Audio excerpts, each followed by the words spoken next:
screen. It happens. Meeting will come to order. We are now holding our regularly scheduled meeting held Tuesday, May 12th, 2009, 9 a.m. And at this time, I'd like to call on our planning director, Mr. Stan Bowling, to give the invocation, followed by the Pledge of Allegiance given by County Commission Vice Chairman, Mr. Joseph Flesher. Please rise. Let's pray. Lord God, we come to you this morning and we are thankful for your love for us. Even though a lot of the times we live just on autopilot, we don't recognize you, we don't look for you. We ask that you would give us the desire to do that. We also ask, Lord, that you would give us the desire to love others with the kind of unconditional love that you love us. Even though there are consequences to our decisions, you love us with no strings, and we thank you for that. We ask that you would enable our leaders as a group to reach decisions that are good and for many to carry out those decisions. We ask for your blessings on the results, that it would lead to things that are good, that give life, and that are pleasing to you. We thank you for the chance to do that today.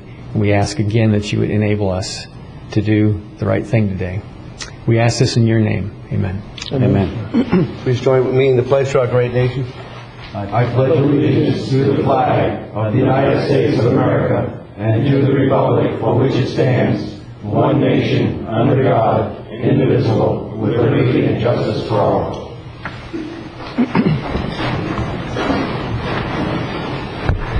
Thank you, Mr. Bowling and Commissioner Flesher. Thank you, Mr. Chair. Next, we have additions or deletions to the agenda.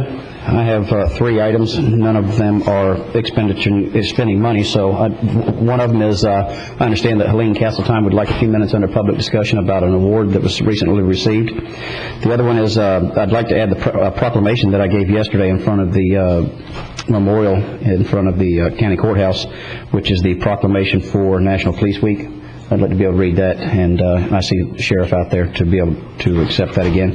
And then finally was an issue on Point West's bond issue, and I would like to add that you've got staff's recommendation on the action to take.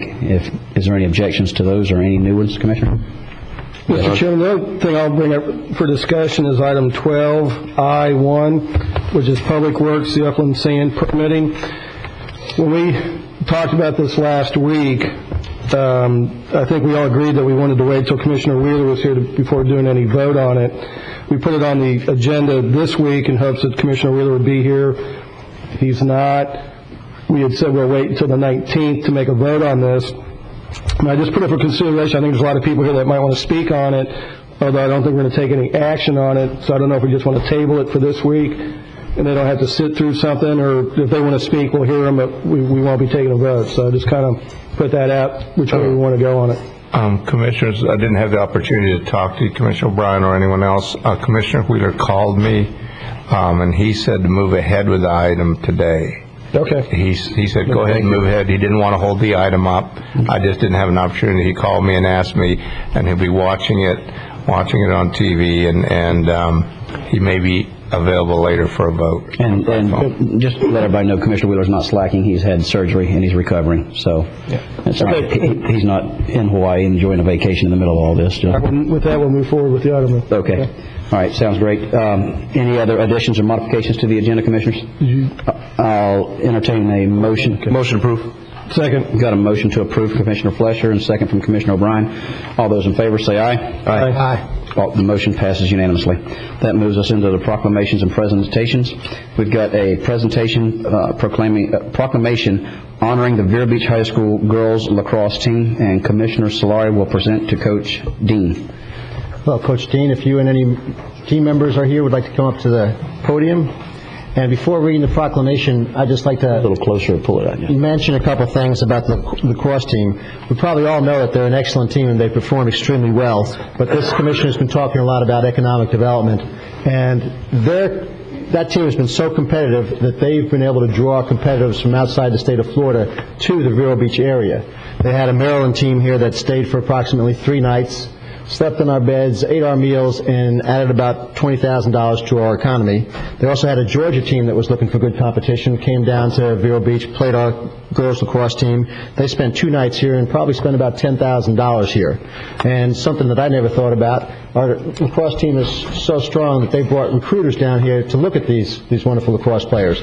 So all in all, they've brought a significant amount of monies into our community, and as Chairman Davis says, this is the best kind of money, where they come here, spend our money, then leave. So with that, I'd be very happy and honored to read this proclamation, a proclamation honoring the Vero Beach High School girls lacrosse team. Whereas the Vero Beach High School girls lacrosse team, which first formed in 1999, has since earned 4 state championships, 5 regional championships, 5 district championships, 12 All-Americans, 41 academic All-Americans, and 54 Florida All-Conference players. And whereas comprised of the following members: Cassidy Bartholomew, Jessica DeSandro, Lindsay Dunn, Ella Farnsworth, Jessica Frederick, Melissa Frederick, Krista Grabner, Gracie Hendricks, Katie Crow, Megan Crow, Jennifer LeFew, Olivia Long, Caitlin Miller, Megan Ostrower, Christine Overholt, Kalani Pierce, Sarah Sonosky, Aaron Schroeder, Lucy Sexton, Mackenzie Smith, Courtney Swan, and Amanda Wilton. This year's team has continued to strive for excellence in athletics, presently ranked #1 in Florida and #1 in the Southeast, while also gaining the title for the FHSAA Academic Team Lacrosse Championship by achieving the highest GPA average in the girls lacrosse, in Florida girls lacrosse. And whereas the sacrifices, focus, and determination of these athletes is equaled only by the dedication, perseverance, and unconditional support of their parents, families, Coach Dean, Coach Moody, and fans as they played in pursuit of their goals.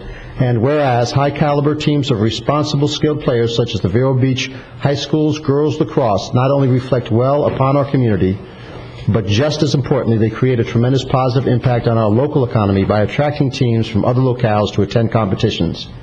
Now, therefore, be it proclaimed by the Indian River County Board of County Commissioners that the Vero Beach High School girls lacrosse team be commended and recognized for their discipline, dedication, and commitment to excellence on and off the field, and furthermore, that residents be reminded of the importance of team sports to our children, our schools, our community, and our economy.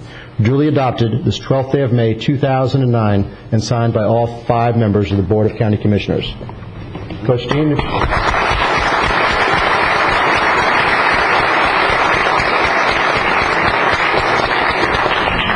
Well, on behalf of the coaches, the players, and the Vero Beach High School, I want to thank you for this proclamation. It's a great honor, and it's a tribute to how hard these girls work throughout the season. So anything like this, thank you very much, gentlemen. Appreciate it. Well, thank you. And to put the spotlight on the ladies here and to help them out in their public speaking, I'd like them to say a few words. Coach. I'm Jessica Frederick, and I'm Cassidy Bartholomew. And we've both been playing since 2006 when we won the first state title. And through lacrosse, we've been able to travel to a lot of different places and play really good teams, and it's been a lot of fun. And we want to thank everyone in the community and everybody for helping support us through all of the ups and downs and emotional roller coasters we've been through. And just thank you guys, and we really appreciate it. And thank you for the honor. Thank you for representing us, making us proud. Thank you. Thank you.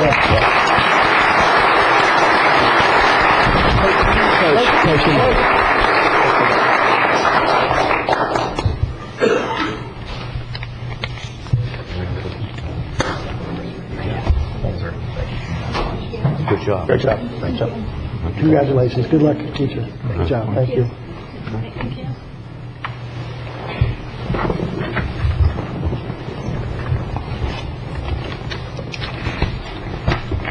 Next, if I could have Sheriff Laura come up, we have a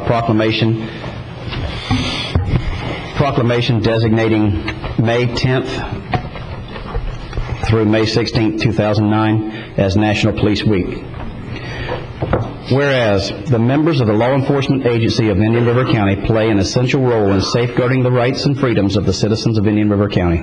And whereas it is important that all citizens know and understand the duties, responsibilities, hazards, and sacrifice of their law enforcement agency, and that members of our law enforcement agency recognize their duty to serve the people by safeguarding life and property, by protecting them against violence and disorder, and by protecting the innocent against deception and the weak against oppression.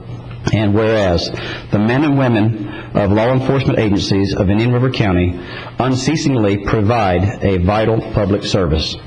Now, therefore, be it proclaimed by the Board of County Commissioners of Indian River County to call upon all its citizens and upon all patriotic, civic, and educational organizations to observe the week of May 10th through 16th, 2009, as National Police Week, and appropriate ceremonies and observations in which all people may join in commemorating law enforcement officers, past and present, who, by their faithful and loyal devotion to their responsibilities, have rendered a dedicated service to their community, and in doing so have established for themselves an enviable and enduring reputation for preserving the rights and security of all citizens.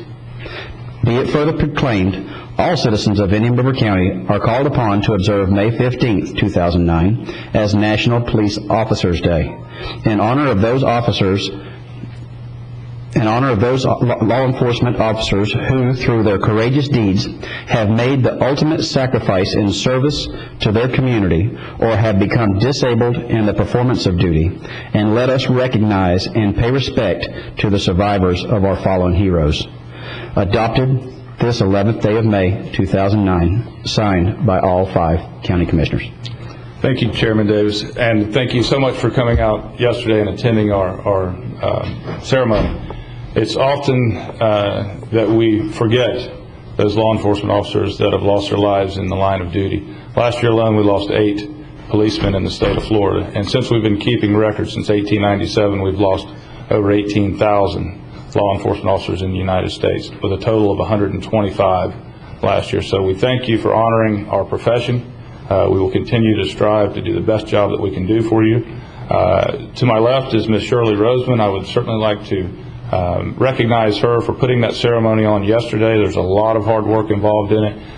Shirley is the lead of our victims advocates for the Indian River County Sheriff's Office. She does a wonderful job, and it is my pleasure to have her with me today.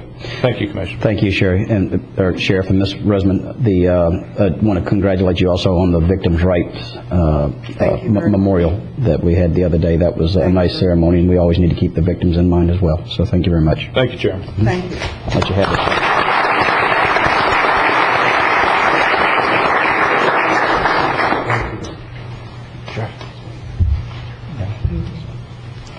Thank you for all you do.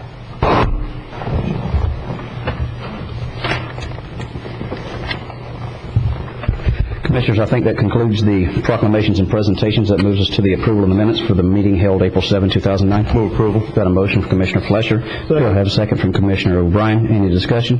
Seeing none, all those in favor say aye. Aye. All opposed, nay. The motion passes unanimously. You see the information items on the MPO. We'll move on to the consent agenda. Any items you'd like to have pulled, Commissioners?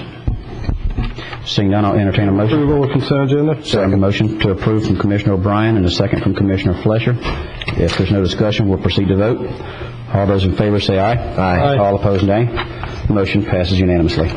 Now we are on to the public hearings. This is a public hearing request for authorization to submit a fiscal year 08-09 grant to application for 49 USC Channel 53, Section 5307, Mass Transit Capital and Operating Assistance. And I see our MPO Director, Mr. Phil Matson, behind the podium, and Bob getting ready for a PowerPoint. No, okay, scared me too, Bob. All right. Thank you, Mr. Chairman. Phil Matson, Indian River County MPO. And this is our annual request for authorization to submit a 2008-09 grant for 5307 Mass Transit Capital and Operating Funds. And I usually make a hand gesture along with this grant every year, and it's this. And what it symbolizes is $3 of operating expenses for our transit system comes from other sources, which we like. You know, we have to put $1 up as a match. This is the lion's share of that matching source. This is a federal transit operating assistance of $870,000. We provide a match of over about $400,000, and the rest comes from state grants that we fill in the gap with. That's one of the largest components of this grant. We are seeking your permission to submit it. This also covers our capital expenses other than what would be covered by the stimulus grant, which we saw last week. Two pieces of good news in this grant, actually, and two departures from our previous grant application process. The first is the feds have formalized the operating assistance for cities over 200,000 if they're very small. I'm not exactly sure what the criteria is, but this was something that we were concerned about. Should we grow to be an urbanized area of over 200,000 by being adjoined to contiguous urbanized areas, would we still have this deal? The short answer is it looks like we probably will. They've put St. Lucie Martin in that group. I would think we would stand a good chance of being in that group too. So that was always our worst case scenario with the next census. Are we adjoined to another urbanized area? Do we still get our operating subsidized? It looks like we probably will. The second thing, if you take a look at our capital detail, this is our normal equipment and bus replacement application, and if you look in here, you'll see the word hybrid. It usually takes a while to get around to spending the capital in here. We'd like to spend our oldest grants first before they expire. So in the event that we get around to this in the next year or two, we may be seeing some hybrid electric buses to replace our normal buses. We'd probably have to retool or take a look at a few things by way of maintenance and the way we normally conduct business, but it's pretty much the first appearance that we've seen on one of our capital grants for an alternative fuel vehicle. And with that, we do seek your request. It is a legislative public hearing. We do seek your request to open that public hearing, and then, assuming you approve the application, submit it to the Federal Transit Administration. Commissioners, any questions? Just one, Phil, you have a line item here for some bus shelters? I don't believe we have it in this grant. We do have it in our previous grants. We have about $50,000 in shelters in two previous grants. And DOT has a shelter program as well. We try to match up the grants with the best fit by way of where the money would come from and so forth. So we're getting very proactive with our shelter program now. I can tell you we've probably met 3 or 4 times with various groups, including citizens groups, and we want to get that program accelerated. Okay, good, thank you. Bill, just as an aside on the bus shelters, and I know it wouldn't help when it was raining, but we have limited amount of rain and a lot more sunshine. What would be the chances of just trying to utilize some trees of some kind versus actual shelters? Because I've seen some very, well, quite frankly, tacky bus shelters, and I'm sure that we'd be a cut above that without a doubt. But where are we heading with that? Here's my philosophy of the shelters, and we are discussing this a lot. I'm not sure it stands for everybody, but where we have pretty large groups of people, I think we'd want a shelter, give them the maximum amount of protection. Where we have only a small number of people, but the shelter does represent an investment, even if it's $10,000 or $20,000. I'm not sure that if it's one person standing there every day, we'd want to invest that much. And you could almost buy them a car for that price. I think what we would probably do is look for benches under trees or in the vicinity, a safe area, alternatives to a full-blown shelter where we have lower groups of people assembling every day for the ride. So I think it would depend on the stop. Okay. All right. Thank you. Commissioners, any other questions? No. Okay. We'll close this meeting and open up the public hearing. Does anybody from the public wish to address this issue? Seeing none, we'll close the public hearing and let the record show that ample opportunity to address this issue has been provided to all. Commissioners, what's your pleasure? Mr. Chairman, move staff recommendation. Second. Got a motion from Commissioner O'Brien to approve staff recommendation and a second from Commissioner Solari. No discussion, we'll vote. All those in favor say aye. Aye. All opposed, nay. Motion passes unanimously. Thank you very much, gentlemen. Okay, that moves us to the, let's see. Eileen, you wanted to come up and say a few quick words on an award, I understand. Yes, thank you. Good morning, Commissioners. For the record, Helene Castletine. I'm the Director of Economic Development for the Indian River County Chamber of Commerce, and thank you so much for allowing me a couple of minutes to share this with you. This is good news. What I wanted to share with you is an award that we received, and certainly we want to share with Indian River County and the Board of County Commissioners. It's an award, a national award from Trade and Industry Development magazine. This was a national competition. The Chamber, along with Enterprise Florida, sent in a nomination last fall. They were looking for those projects that had a community impact. And in fact, what it talks about as if I may read this just for a second. The community impact portion of these awards, there are two different types of awards. It highlights projects that have profound implications for local communities, many of which are in rural areas. In many cases, award winners in this category are already, or soon will be, the largest source of employment where they located. The project we submitted was Project Osprey, otherwise known as the retention of Piper aircraft. And we received an award. Due North Consulting is the publisher of that magazine. Indian River County and Enterprise Florida received this award. We were one of 15 communities across the country that received this award.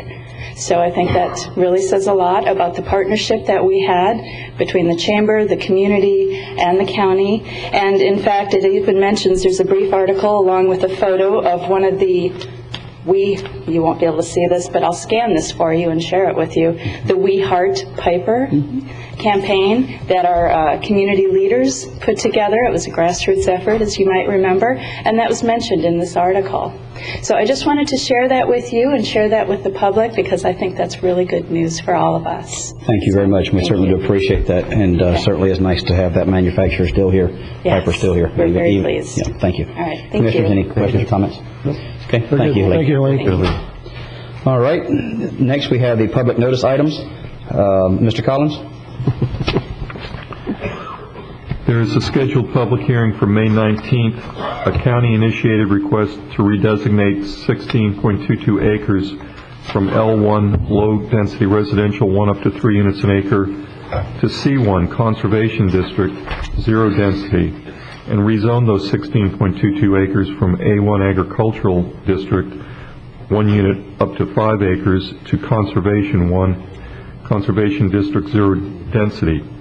Also to redesignate 47.25 acres from C2/C3 conservation 2 and conservation 3 districts, which are 1 unit per 40 acres and 1 unit per 2.5 acres, to C1 conservation district 0 density, and rezone those 47.25 acres from A1 agricultural district 1 unit per 5 acres and Con 2 conservation district 1 unit per 40 acres to Con 1 conservation district with 0 density, and that's a legislative matter.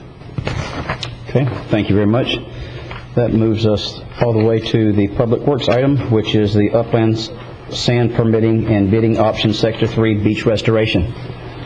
Mr. Gorham, looks like you were out doing some work over the weekend with a little bit of sun there. I did get some sun, yes. Yes, sir. Welcome. Jonathan Gorham, Coastal Resource Manager. The board has before it a consideration to abandon the SOQ, Statement of Qualifications process, that's currently underway to identify an upland sand source or sources that's best suited for the Sector 3 project, and seek to modify the permit for the project accordingly. And as an alternative, the alternative that's being considered is to put the project out to bid to both upland sources and the offshore sources at the earliest possible date in advance of final permit issuance, and then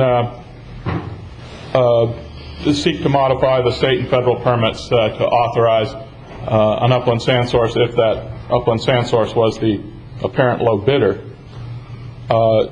In the board memorandum, we put together what staff feels are the advantages and disadvantages to either of those options.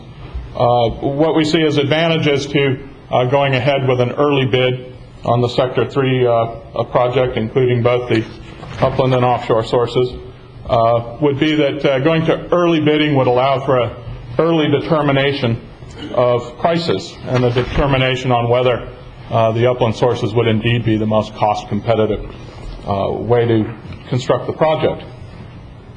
Also, bidding without going through the SOQ process, which narrows the available sand sources that could be considered, would allow for more full participation and price competition between a large number of upland sand suppliers, not just those who were identified in the SOQ process as being high ranked.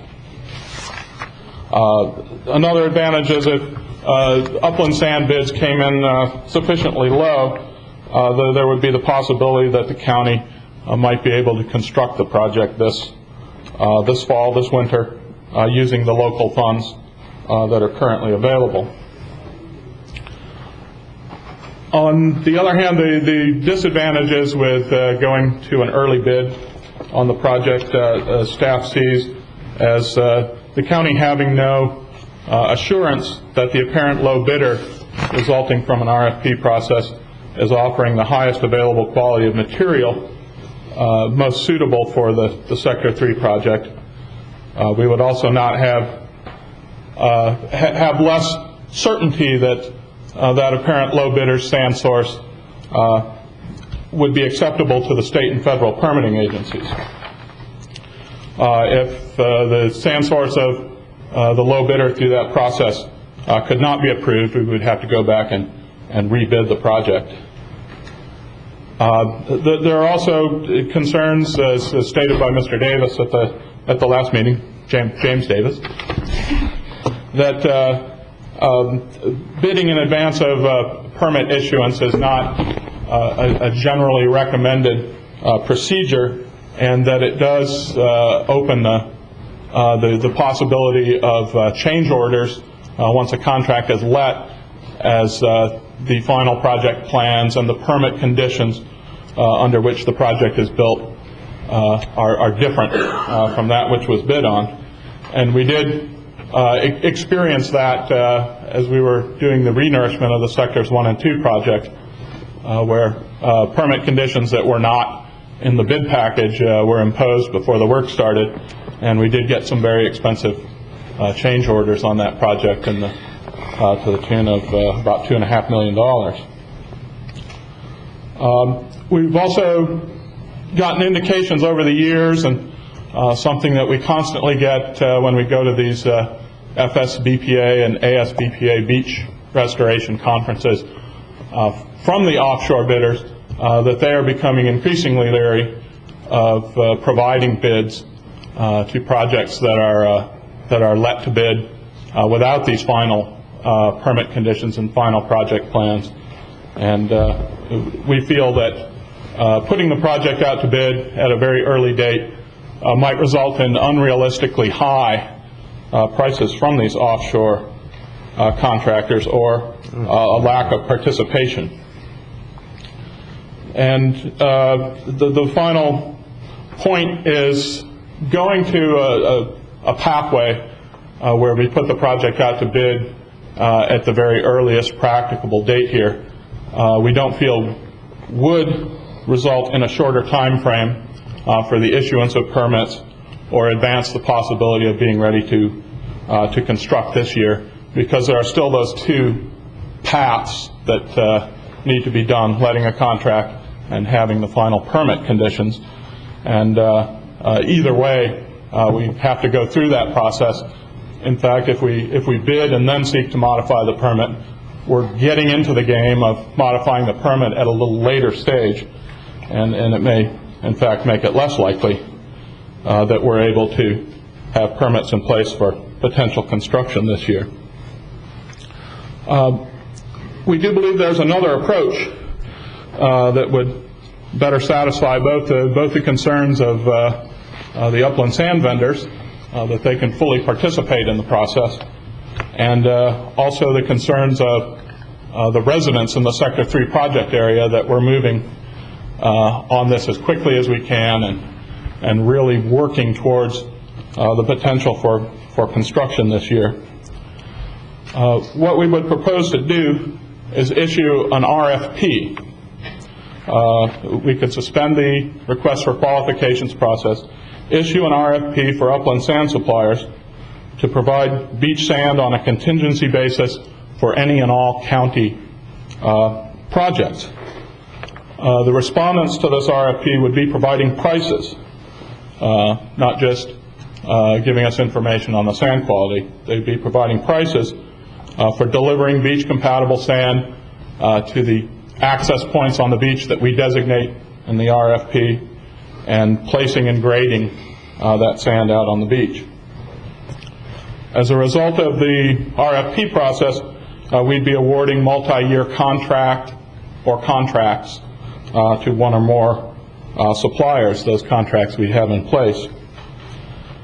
Then as a parallel path, when the permits are finalized for the Sector 3 beach restoration project, at that point we would put that project out to bid to offshore dredging contractors and get their bid prices and responses.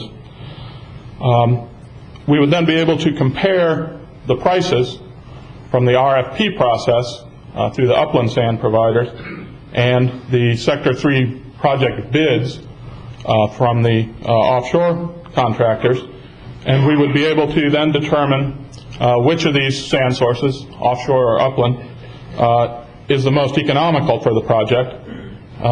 If it was determined that upland sand sourcing is the most advantageous, the Sector 3 project could be awarded to an upland sand contractor under the framework of those contracts that result from the RFP.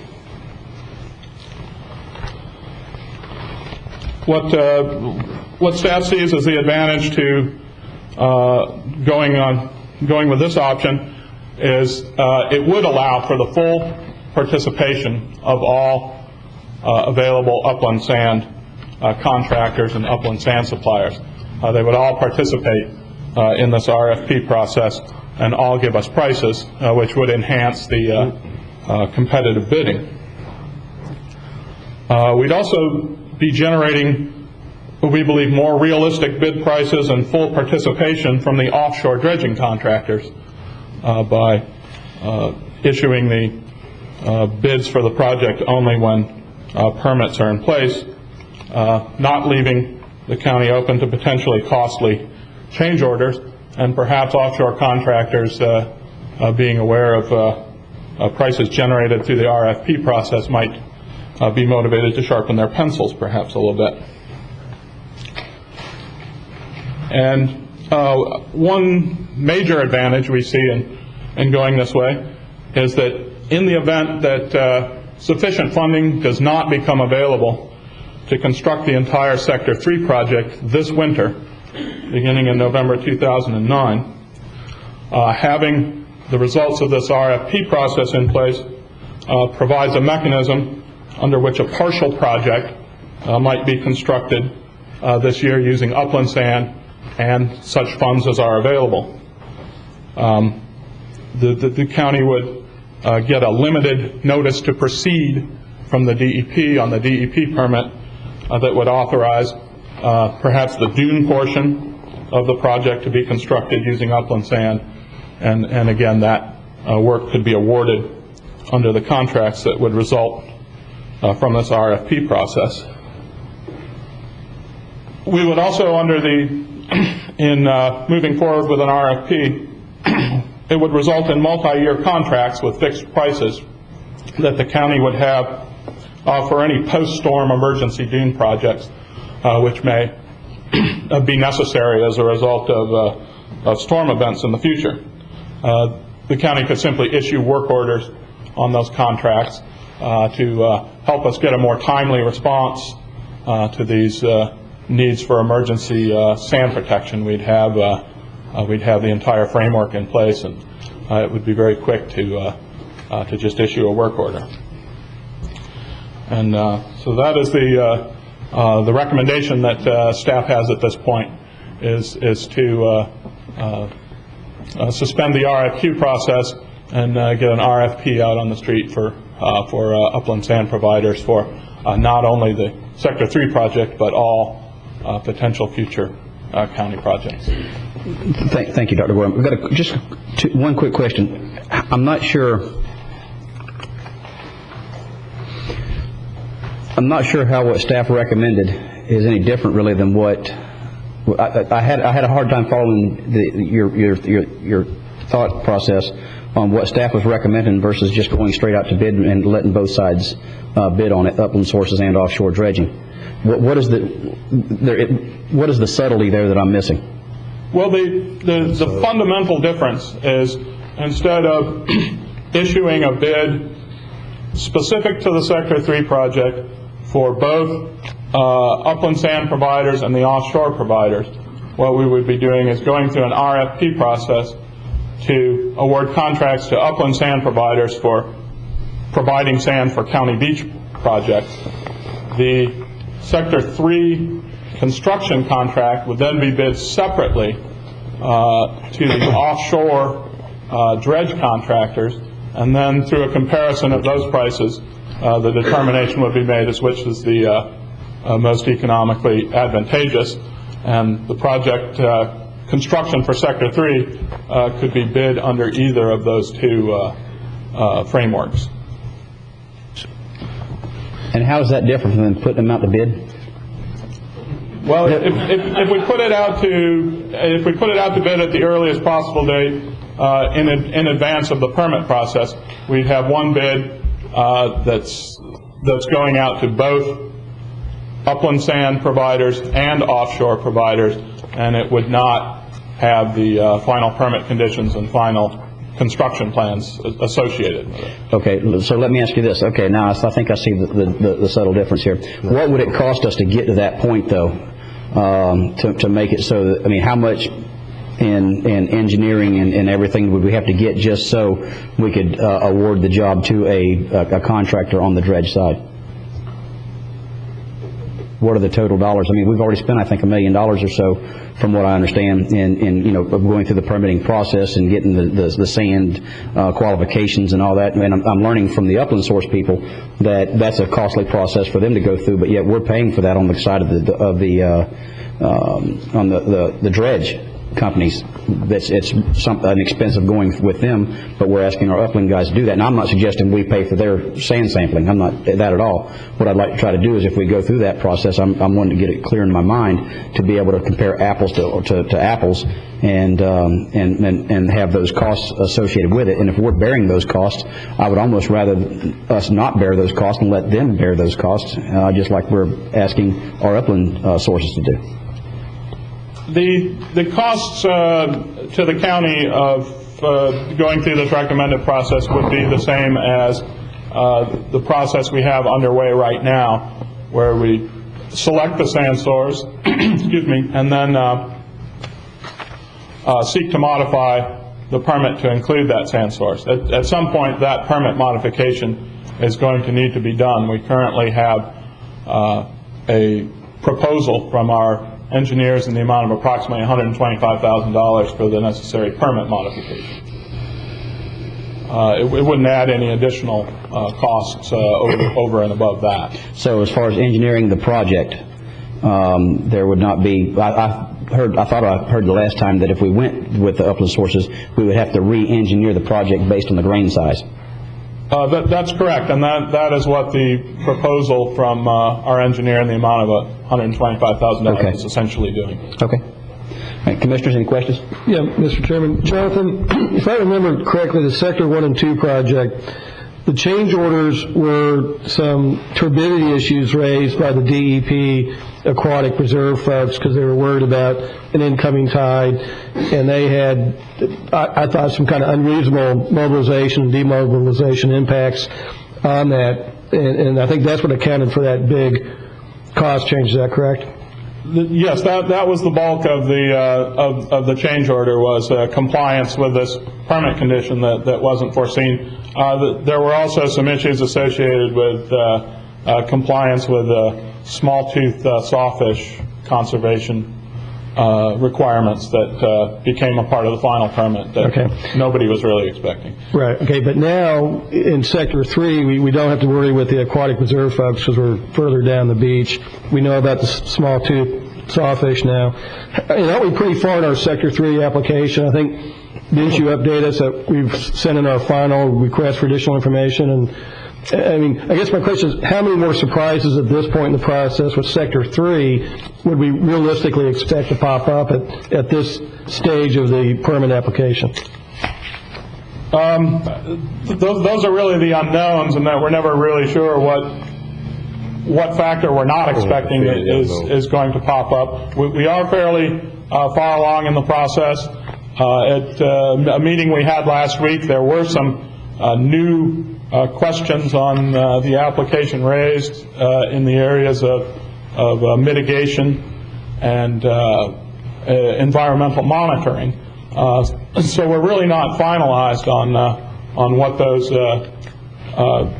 cost implications of any unforeseen circumstances in the permitting process are. I feel that they would mostly be impacting post-project monitoring rather than construction costs, but one never knows. We certainly weren't expecting the new permit conditions we got when we did go to bid with Sector 103. Okay, and then even if we have a concern about any late change orders, can we not break the bid down into two parts? And the first thing we can put out for bid is just delivery of 400 to 500,000 cubic yards of sand above mean high water, and just say, okay, that's what we're bidding.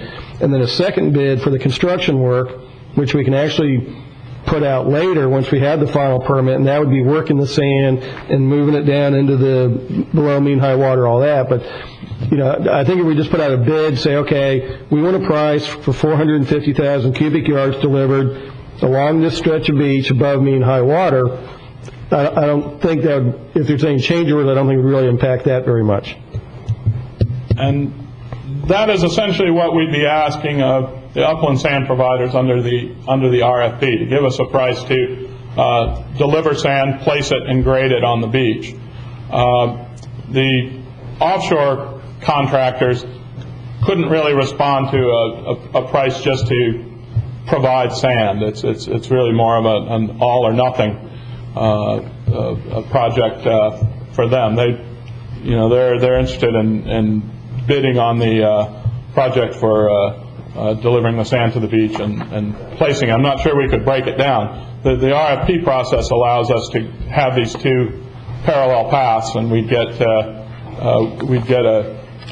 fixed and definite price both for upland sand delivered to the beach, placed in shape, and offshore sand delivered to the beach. Right, but my concern with your proposal to do the upland bid now and then the offshore bid later is the offshore guys will see the price per sand they have to beat, and they can come in at a lower price for delivery of sand, but on the other hand jack up the construction side, and we don't save any money. I mean, I don't think it's fair to the upland guys for them to have to show their hand and then let the offshore guys play off that hand. I think if the offshore guys want the business, then we can break the bid down into two parts, and they can bid it or not. But if they want money in this economy, then I think they'll bid how we put it out.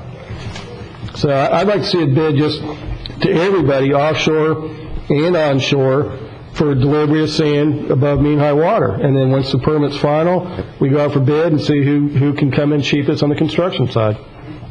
But that's all I have, Mr. Chairman. I follow your logic, and that's kind of, I think we're really where we were last week as far as and drawing some consensus to this.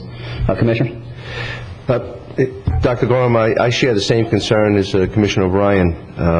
I believe that if we have our upland sources now compete and identify a price and structure on what they're about to do, I think the offshore supplier has a tremendous advantage, and I think that should be placed on the disadvantaged side of the back sheet of the document. In addition, there's a couple of disadvantages that are labeled here that, quite frankly, I think should be moved back up to the advantage side. I most certainly would not be offensed if we were to eliminate very high bid prices through the project. So that would be bullet point number 3 on the disadvantages. I realize you're trying to point out that this might bring us into an unrealistic price structure, but I believe that this competitive feel might drive the prices downward, and we might be able to bring this project to a reality very quickly by this newfound competition. And in addition, some of the bullet points I don't see as a disadvantage as well. And quite frankly, during the recent Wabasso Beach project, I believe there was about 4 change orders that were perceived to be a tremendous delay, and it looked like we were going to have that project delayed from the original target date of March down to July, and quite frankly, the beach is open. So all of those change orders were overcome. We've adapted to the change. The contractors were able to adapt to the change, and we're moving sand from either an offshore process or the upland source to the beach. I don't perceive, or unless you can explain a little better, what type of change orders would actually have to take place in the motion of sand. Doctor. Well, these are all revolving around changes in final design or permit conditions from the time the project was bid and the bids were received to the time the regulatory agencies issue notice to proceed. And by their very nature, we don't know what they would be at this point. If we were to run an RFP in parallel tracks with the RFQ, if one of the suppliers were not able to satisfy the requirements that were designed by the RFQ, would they not be disqualified? If they could not provide the grain size or the other specifications that you're requesting in the RFQ, would not they be disqualified? In either a bid or going through the RFP process, yes, sand quality is still a consideration, and we would collect information on the sand quality from each bidder in the RFP process or under a bid for the construction project. So the disadvantage of having to go back for, or compelling us to go back for a rebid, if we have several qualified or perceived qualified upland sources to apply for this project, if one or two of them cannot provide the grain size or the type of sand that's necessary, they're out. They would be out under either the RFP process or just issuing a single bid. Doing this in these parallel tracks preserves more flexibility for the county, and overall, staff sees this as a more efficient process rather than the single bid for the project at this earlier point. And we also think we can move things forward more quickly this way. Move things more quickly by having the RFP. By having the RFP, correct. But the RFP that you explained. Correct. Do the project separately, which I don't know if we can support at this time, but sorry guys. I couldn't support because I think it brings unfair competition back from the offshore sources. But the point you make about the sand, as far as the RFP being able to be disqualified, or the RFQ being disqualified, doesn't that apply to any contract or bid that we make? Maybe we should have Mike Wather explain, the engineer, why he has to go through this process with DEP. But Mike?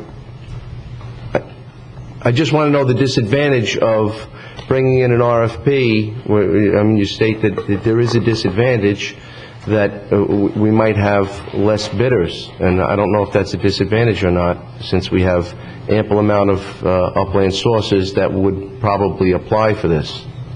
Well, the advantage of this RFP is we have more bidders, not fewer. So I'm not understanding your question. The RFQ, request for qualifications process, that's underway now, would narrow down potential upland sand source suppliers prior to the bidding process. Going with an RFP to upland sand suppliers would open up the bidding process to any respondent who has upland sand. So we would get more full participation from upland sand suppliers as compared to this RFQ process. Putting the project out to bid would also, as we outlined in the advantages of going to bid now, open it up also to all qualified bidders. We do have this issue where the RFQ process we're undergoing now is allowing us up front to identify the best source, the best upland source for Sector 3, and we go to permitting with that. Going to bid or going through this RFP process, we get a low bidder and then seek to take that sand source and modify the permit with it. Mr. Davis. Thank you, Doctor. Jim. Jim Davis, Public Works Director. What Jonathan and staff are proposing is really not uncommon to many material type bids we put out. For example, the Road and Bridge Department, they put out bids for shell and marl and rock base that are not project specific. And this sand RFP that Jonathan's talking about would be a bid that could be used during the hurricane season, that's not Sector 3 project specific. It could be used, in other locations of the county.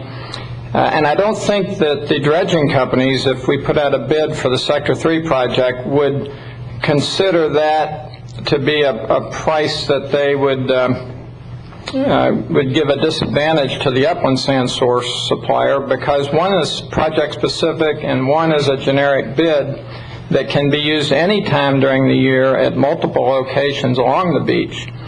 And we do that in Public Works quite frequently. We put out bids all the time. Why don't we do both, Jim? I mean, I understand the logic, and I mean, my official position on hurricanes simply is that I'm opposed to them, and so we're not going to have any. But with that being the case, prudence would suggest let's get some sand for emergency purposes, and I follow that logic. But in the process of doing so, I don't understand why we wouldn't just go ahead and bid the project specific. Tell Great Lakes Dredge, this is it. This is what we're going to do. We're going to do Sector 3. Here it is. You compete with it. And I mean, to separate it out and do it not project specific clearly exposes the strengths of one and the weakness of others, and vice versa. I mean, Great Lakes Dredge has free sand, but they've got the mobilization and the dredging to do, which is more costly. On the other side, the upland source guys, they don't have free sand, but they've got sand that they could utilize, but they don't have the cost of bringing something down from Great Lakes, Minnesota, or wherever, Michigan, wherever it is. And I don't know. I mean, we've talked this back and forth, and I understand what you're saying now more as far as the subtleties between the two, but it just seems to me to be able to compare apples to apples, we need to say, this is the project, y'all bid it out. And if it comes back in and it's $15 million, well, then at least I can look the residents that are in the audience today here and say, I'm sorry, we don't have the money. But up to this point, we're giving them the government runaround on an eternal circle that doesn't go away. And that's why I want to at least try to move that forward and get it moved off center. And the only way that I really see to be able to do that is to put the project out to bid first, or A, and then B is go ahead and let's do it sand like as a commodity and put it out, just like Commissioner Solari said a long time ago. And that's really what you're doing, that you're saying no different than the way the county would do other products like coquina, like sand, like asphalt, whatever we need whenever we put it out to bid. So I understand what you're saying, but I still would like to bid the project in addition to just asking for a bid on sand in the event of emergency. Yeah. Anything else, Commissioners? Okay. Anything else, Mr. Gordon? Or Dr. Gordon? Okay. No, sir. Anybody from the public wish to speak at this time? Mr. Glenn, welcome. And if you would, please give your name and address for the record. My name is Bill Glenn. I live at 1802 Barefoot Place, Vero Beach, Florida, 32963. I'm here as president of the North Beach Civic Association, and what you've heard here are compromise approach to what's been going on in the county. We are concerned on the barrier island with one thing and one thing only, and that is that we get sand on our beach this year. We're at risk for millions and millions and millions of dollars of property damage if it doesn't. You've got over $3 million in parks that have just been finished with no beaches in front of them right now. You've got a condominium, 4-story condominium, sitting 12 feet from the edge of the ocean. You've got swimming pools, you've got properties, et cetera, et cetera. You've got damages adjacent to this Sector 3 in Johns Island because of it and into Indian River Shores. The town of Orchid is suffering. Whatever happens, we need to get this done this year. And please don't say because if it's $15 million we can't do it. To lose $100 million in property because of $2 or $3 million is not the answer to this thing. The answer to this thing is to maintain your infrastructure. You all, as a county commission, have inherited a problem that's been going on since 1988, when the county took and accepted the responsibility of maintaining our beaches. Since 1988, we've not put a penny into the Sector 3 area as far as maintaining the actual beaches themselves. The Barrier Island pays over 40% of the taxes. We've got less than 4% of the county's infrastructure. So in essence, we're paying for the mainland infrastructure at this point. Now we need something back. Now we need to know that we will get the sand that's necessary to protect your cash cow. And that's what it is. It's an area that is putting money into the pot and taking nothing back. We can't afford to wait longer. If we wait another year, I'm hope to God that we do not have a hurricane. And then if we don't, we'll get away with it perhaps, unless we have a bad northeaster. Well, whatever happens, your infrastructure is what you're here to protect and what you're here to support. And that's what you were elected to do. And you have done it so far, and we hope you continue to do it. We're very proud of our commission. We think you all have done a great job, and we'd like you to continue doing what you're doing. Thank you. Thank you, Mr. Glenn. Commissioners, any questions of Mr. Glenn? Anyone else wish to speak? Yes, please state your name and address for the record. Steve Smith, Vero Beach, Florida, Rancho Lake Sand Mine. Just one quick comment. I think you guys seem to be on the same page, but we're just making one request as the Upland guys. We're just requesting a fair playing field, and that is put the project out to bid, like you said, Commissioner Davis, where everyone bids. And if Great Lakes Dredge doesn't want to show their best price, too bad. Sorry to inconvenience you guys, but we're going to give it our best shot when the bid comes out. They should do the same thing or stay out in the other states. That's all we're asking for. The rest of the proposal that staff's put forward, as far as a commodity price, like Commissioner Sarr likes to call it, where we have kind of a set contract, I think that's a great idea. But I just think that the bid for the Sector 3 RFP should be done where everyone's on the same level playing field. Thank you, Mr. Smith. Anyone else? Mr. Kramer, welcome. Chuck Kramer, 10761 US 1 Sebastian. Commissioners, I really am very glad to hear what I am hearing today from the Commission. I think we need to take advantage of the competitive bidding process, particularly on Sector 3. The commodity pricing, that's good, but Sector 3 should be by itself. And if the dredge companies don't want to bid it, they do so at their own peril. And thank you very much. Thank you, Mr. Kramer. Yes, Mr. Tripson, welcome. Name and address for the record. Tripson, Vero Beach. I think that you need to make this bidding as fair as possible. And I agree with what the Upland people, the miners, were saying.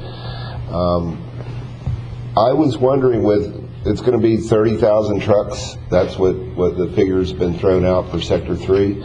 Has DOT weighed in on this, on the impact to the Wabasso Bridge? No, I haven't got an official response back from DOT, but Brevard County did weigh in, and they used that bridge to do the same thing for their beaches. Because we've had problems with the bridge in the past where they've said that it was, starting to have some structural problems, and if we put 30,000 loaded dump trucks over it, I'd rather see these guys get it than somebody out of state.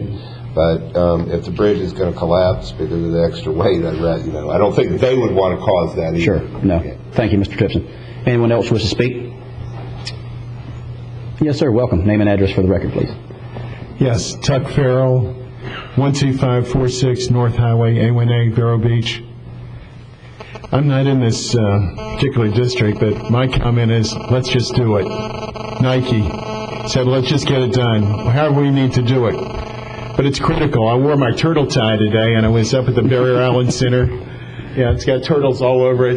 And it's a testimony to what you've done before to maintain beaches and what other areas are doing. All over the state, we have this problem because of those hurricanes. We had a real unusual event, a series of events. And I've seen this before. They had this in Palm Beach County, and they redid their beaches, and they pretty much stayed there in areas of the county, not in Jupiter, but the southern part of the county, for 30 years. In Delray, you should see the beaches. I was down there a couple of weeks ago visiting some folks, and the beaches are incredible. But we need to protect our beaches because it's our tax base, and we don't want to give the area a black eye. We have a beach system, and if we pour the sand and we don't put sand in one area, it's going to affect the whole thing. Now, we've got jetties and things like that affect us, but these hurricanes are the big problem. But we do need to do something. We need to do it soon, and we don't want to let the housing be affected because it's a valuation thing. It's going to affect the whole county. If the beach goes, it's going to affect all the beach areas. People are going to start worrying insurance. It's going to affect the mainland. It's going to affect everybody because we'll get a black eye in the whole community of communities. You know, we're going to let our beaches go in our sand, and we really need to get on top of this and do the best we can. I don't know the best way to do it, but we need to find a way to get this big bidding system so it really works. And we need to proceed. We need to proceed as best as possible. Thank you very much. Thank you, Mr. Farrell. Mr. Chairman? Yes. Mr. Farrell pointed out the tie with the turtles on it. We're now another hour into turtle season. So, Tempest Fugit, I'd like to make a motion. Okay. I'd like to make a motion to move for an RFP for Sector 3 to include upland sources. And what about the commodity side of it that they mentioned also? I believe that should be brought up for a different day at a different time, and we can always look at hurricane recovery and mitigation at another time and not convolute the approach right now. I think we need to get the motion going. Okay. Commissioners, any other, I'll second that. Any other questions or comments? Thank you, Mr. Chairman. I have a question. Yes. If we follow this path, what's the probability that we'll be able to put sand on the beach by November 1st? I would... Doc? Yeah, Dr. Gorham? We have put together some timelines for these various options, and really the major impetus behind our staff proposal is that we felt that it made it much more likely that we would have permits in place and contracts in place to build in 2009. Going to bid now as per recommendation, we feel makes that less likely. Not impossible, but it presents a more difficult road, certainly. What is that? If the probability is 1%, much more likely or a lot less likely doesn't tell me much. I mean, if the probability is 1% and it's much more likely the probability might be 2%. It's 100% greater, but it doesn't tell me anything. So I'd like the probability of actually getting the permit in place. You know, is it, you know, 50-50? Is it 10-1 in our favor? Is it, you know, something that gives me a better confidence level that if we follow this process, we'll be able to put sand on the beach on November 1st?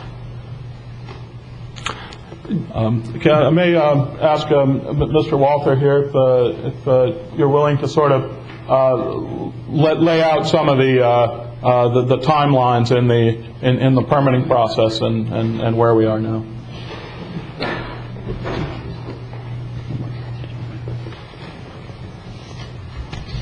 For the record, I'm Michael Walther, President of Coastal Tech, the county's consultant for the Sector 3 project and also the engineer of record for that project.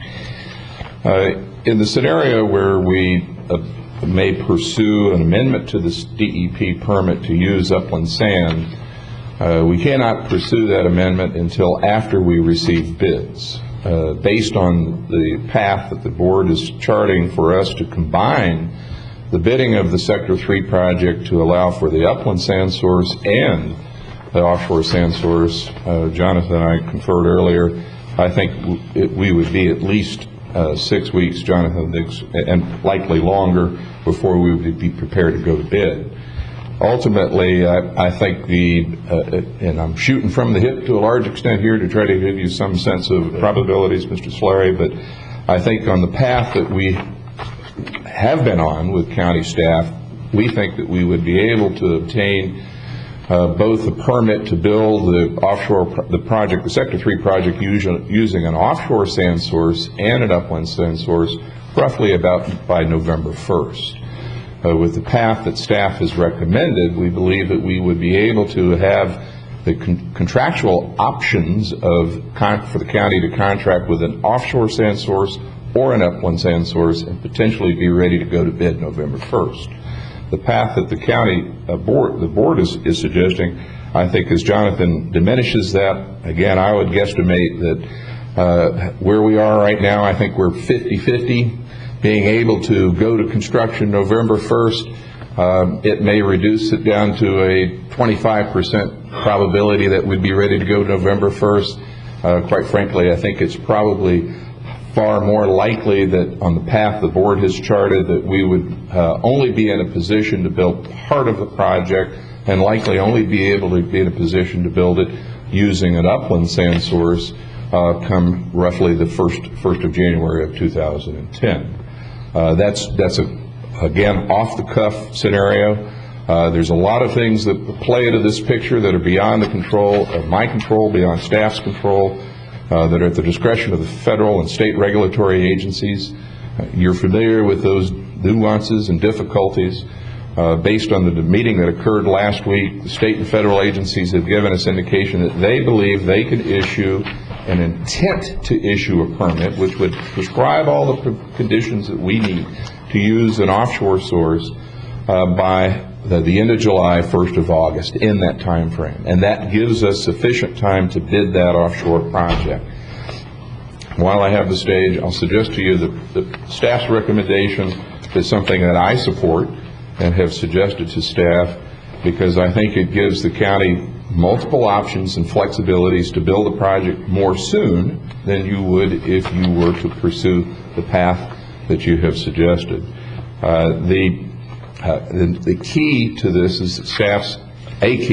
is in my recommendation, is staff's intent to solicit bids from upland sand source providers to provide sand in the event of an emergency, which the recommendation of staff would allow for that and allow for the county to use that contract to build the Sector 3 project. Hopefully I've answered your question. I'll be happy to answer any other questions. I'm not sure, but I'd like to ask another one. Go ahead. I'm not quite sure I understood everything, and that's not your fault. It's my fault because I'm so new to beach renourishment. But if we issue the RFP for upland sand as a commodity project today, are you saying that would increase the probability of doing something for Sector 3 by roughly November? In my judgment and staff's judgment, yes.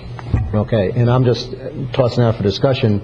I don't see why we wouldn't go ahead with that today, because that gives us an ability to not only increase the probability of doing something for Sector 3, but it also puts us in a better position if some natural event occurred, which I would think we'd want to be in position to do. And I don't have a problem with going ahead and moving forward with that bid process, but I'm still trying to follow the logic that if we put it out for bid, it's going to slow down the permit. I'm really having a hard time getting my simple mind around that. Well, part of that is that we're staged to receive qualifications in the RFQ process right now. The same information that we would need to allow for the construction of Sector 3 is being prepared by the prospective suppliers now, and if in an RFP process we would have to request the same information. But we have to package all of the options under a broader scope and incorporate a larger set of contract documents in order to bid both the offshore and the upland source. So there's the delay in building that more complex bid package associated with the delay in the permitting process. Okay, I follow what you're saying. To me, the drawback of that would be by the time we get down to it, what we're saying to them is, yeah, we'll let y'all have some, the Upland Source guys have some dune project, but by the time we get to the point where we're starting to put this out to bid for the dredge, they already know that they already seen the hand, and I don't think the taxpayer's getting the true competition that I think would enable this project to move forward in this coming fiscal year. So I understand now a little bit more the complicated of the process and having to basically start, looking at all options on the permit and adding that to the permit. I follow the logic now. Well, and another option might be, and I quite frankly haven't discussed this with staff yet, but at the point that we bid the offshore sand source, to allow the upland sand suppliers to resubmit a revised unit price, a revised bid at that time. And that gives us, we certainly have time to do that. I think see Jonathan nodding in the affirmative behind me. But that would allow them to preserve that competitive process, but also give the county the flexibility to have sand in place, have upland sand contractors in place to put sand on the beach in the event of storms, and we need to put sand on the beach on an emergency basis. And perhaps we do it then. Rather than now. Build Sector 3 then. But fundamentally, that is a narrower time frame, and if we wait until August to solicit the quality information in terms of the upland sand suppliers, then that will delay the permitting process and we would not be allowed to do it. So we need to do both. We need to get those qualifications in. We need to be able to assess them. Part of the impetus and drive has been to get some cost information so we can make an assessment. Do we even need to go to DEP and spend that money necessary to redesign the project based on the cost information the upland suppliers may provide us? We have a pretty good handle on what an offshore source is going to cost us. The county's been through a number of offshore dredging projects using the same sand source, so we got a pretty good idea what that's going to cost. Okay, and with that, the pretty good idea is how much? I don't have those prices in front of me, but it's on the order of about $25 a cubic yard net. There's mobilization costs. Okay, but with that, how much is the total project based on the number of cubic yards we're going to? And Jonathan, do you have that number on the tip of your fingertips? Yeah, and you could be within 100,000 either way. I'm not after. I think we're on the order of about 12, 13 million. Does that sound right? Yeah. Okay. Now, with that, and that's a pretty good idea. Now, my question is. Well, Joe's on the phone. But my question is, basically, with a $13 million project with the dredges coming down, with not having state funding, do you see that economically feasible this year? Well, right now we have a shortfall. It's up to, by the way, that's Commissioner Wheeler on the phone. He's watching the meeting, and he called for clarification. Okay. Right now we have a shortfall. The estimated project costs are $19,700,000. We have $13,152,000 in revenue. We have a shortfall of about $6.5 million. And what we would, and we've also, but don't forget, we've got an application in on the stimulus money, so that could help us. It depends. Right now, that's our estimate with mitigation costs and everything. Right now, we're looking at that shortfall, and we'd have to make a decision. Now, as we go through the permitting process, the project keeps getting smaller and smaller, but saying that it also becomes more mitigation, it seems like. So the project could come in less, and then we have to make a decision. And if we got the stimulus money that we've applied for, that's the other thing, that there is some that we think it's a stretch, but we think we could get money for the beaches. Well, right now we're looking at a $6.5 million without the stimulus money shortfall. And I guess really my concern is I don't know what the upland source guys are going to come in at, and I agree with you. In past practice of everything, there's been a lot of there's been a standard about what it costs to dredge the sand. But I don't want to go through the process and go through the process that y'all are saying is going to be the best one for us to start November 1st with putting sand, then us get to that point, and then us not be able to fund the project based on any $6 million shortfall. And then have to start all over again, or with a bid process of some kind to be able to see whether we can afford to do the upland sources. And Mr. Glenn, I understand exactly what you're saying. I perfectly. But if we're not careful here, we're going to be able to analyze this to the point where it gets paralysis to where it'll be back in 2011 before we do anything. And that's what I'm not here, and that's why you're not here. We're trying to get some resolve to this. Now, one of the things we can look at the time that after we get the bids and we have a firm number, the commission can make some decisions on, future boring, things like that, to get the project underway, or prioritize projects coming out of our optional sales tax and push some back and utilize that money. Those are decisions the commission could make. But right now, the money that was appropriated has a shortfall because we didn't get the state money that we thought we would get. The state cut their state money way back considerably due to the economic conditions, and so that's why we are in a predicament. But we can make those decisions when we have the final bid, I think. Okay. Mr. Chairman, I think two other things to keep in mind is one, under our current request for qualifications, the upland sources would have to spend considerable dollars to have all the testing done and certification with no clear idea, if they have the bid or not. I think they would rather say, hey, let's bid it, and then the burden will be on them to prove that they can meet the qualifications. But then knowing that they were the low bidder, or at least in the race at that point, then they would be willing to spend the $30,000 to $50,000 to do the RFQ. The other issue is if we wait until we have the final permit, which is end of July, early August, go out to bid, we're talking, 30 to 60 days to get that done. So now we're close to October before they would even get the bid award. They don't have enough time to stockpile 450,000 cubic yards starting that late. They need to start stockpiling that several months ahead to have it ready to go. So, I think, the state only funded about $15 million for beach projects this year, which will only fund, I think there's 3 projects on the state list that were getting federal money. So there's not a lot of activity for the offshore guys to be bidding on. And I just think if we put this out and they know there's competition, they're going to have to come in and bid it. If not, if they don't want the work, then I guess they're doing better than we are. But, with the current economy, if we have a bid out there, I think they're going to come in and bid. Thank you, Commissioner.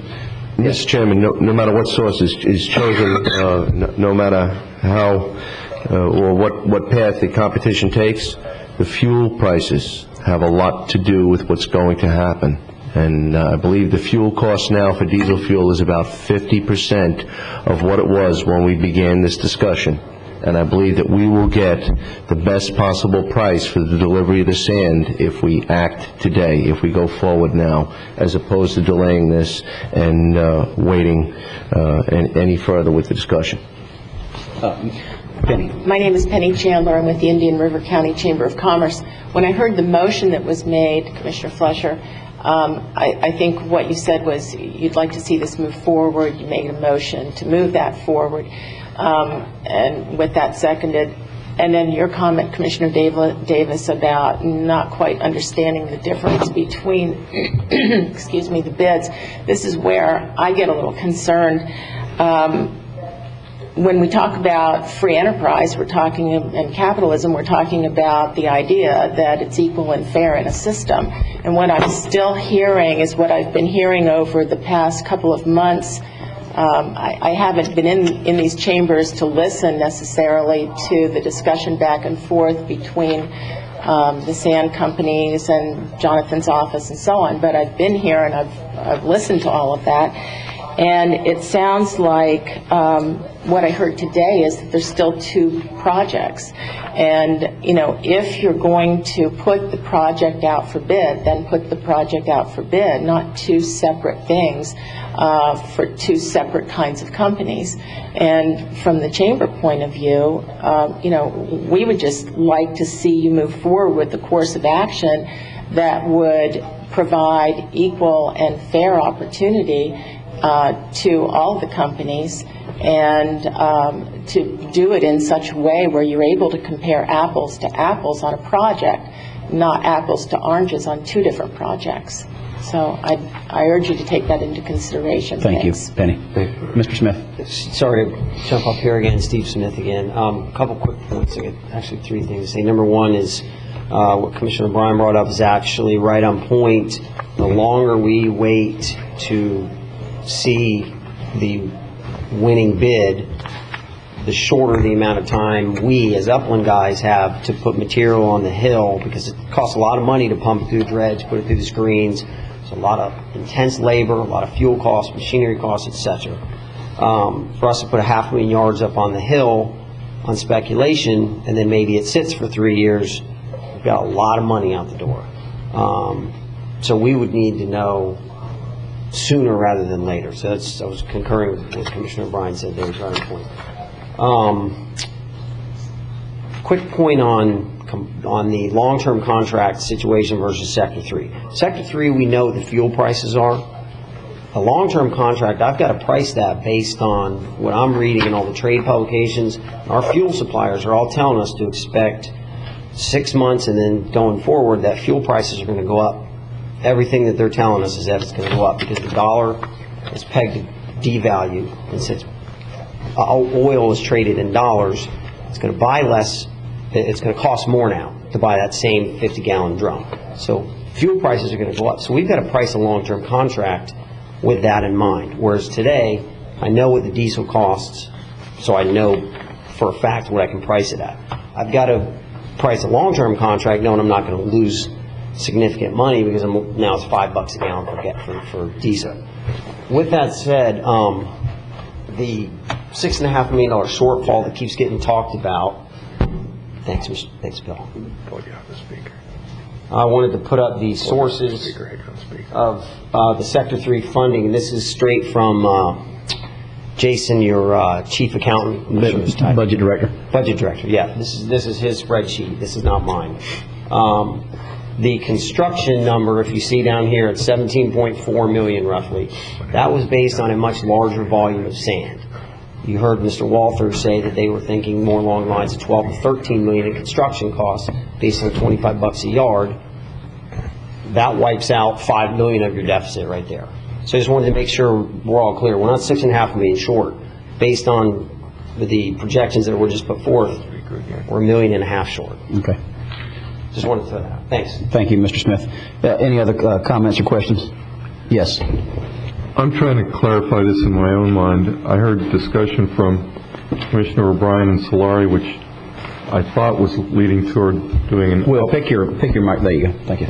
Do something for was going toward bidding the upland and offshore bid for sand delivery simultaneously. And Commissioner Fleischer's motion seemed to be go out to bid for Sector 3 upland sources without involving the bidding from the... No. The RFP was to include the upland suppliers with the process. The only thing that Commissioner Fleischer did differently was the... eliminate the emergent application. The commodity of sand.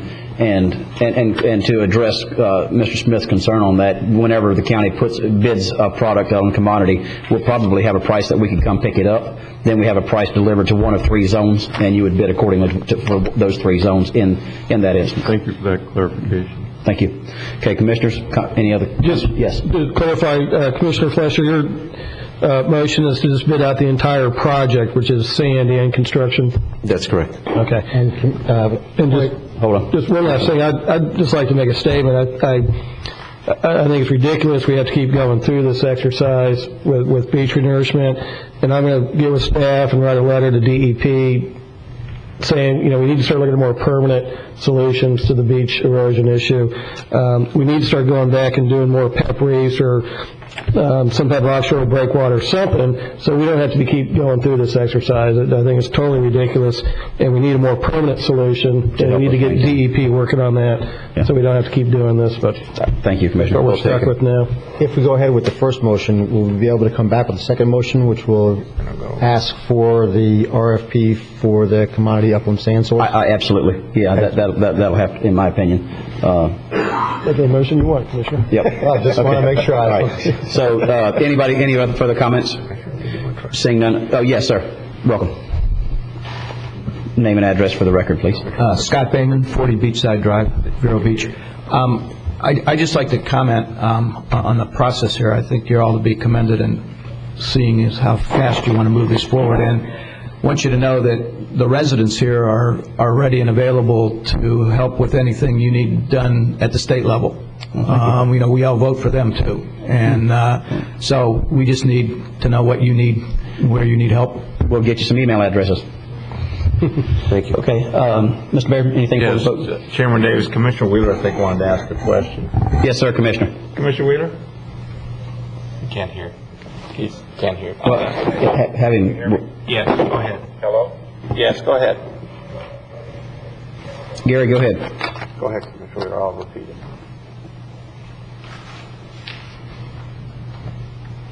I thought we had that thing. Yeah, I thought so.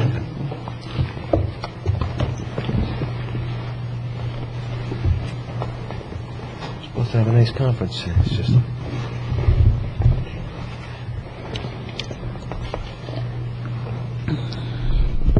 Just to kind of let everybody know what the motion's fixing is to bid out Sector 3 and to upland and offshore sources, and then come back at a later date with the RFP for just the commodity of sand for emergency purposes and dune restoration. Well, a later date means 2 minutes from now, right? Well, that's true. It could be. Yes. It could be. You're worried about the one-time bid.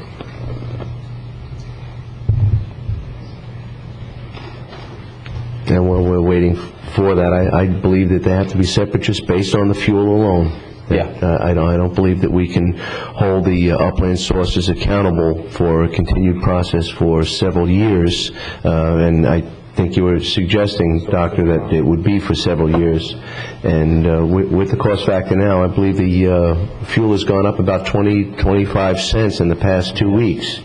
So I think their commitment would be a little old even today if we had done that just a few weeks ago. Okay, thank you. Mr. Becker. Commissioner Wheeler just wanted, his concern is the quality of sand when we get it on, and that's a big concern. Mm-hmm. And he wanted to also reiterate that he liked Mike Wasser's suggestion. Okay. That's what he wanted to pass on to the commission. All right.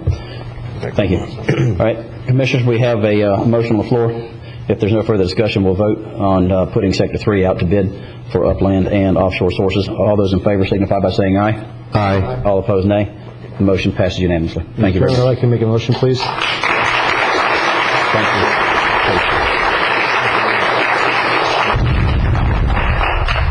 you. Yes, Commissioner Solari. I'd like to make a motion that we issue an RFP for upland sand as a commodity product, keeping in line both what you said, price it at the source and maybe with a formula so that we could just put in the price of diesel at the time we're asking for the sand. Second.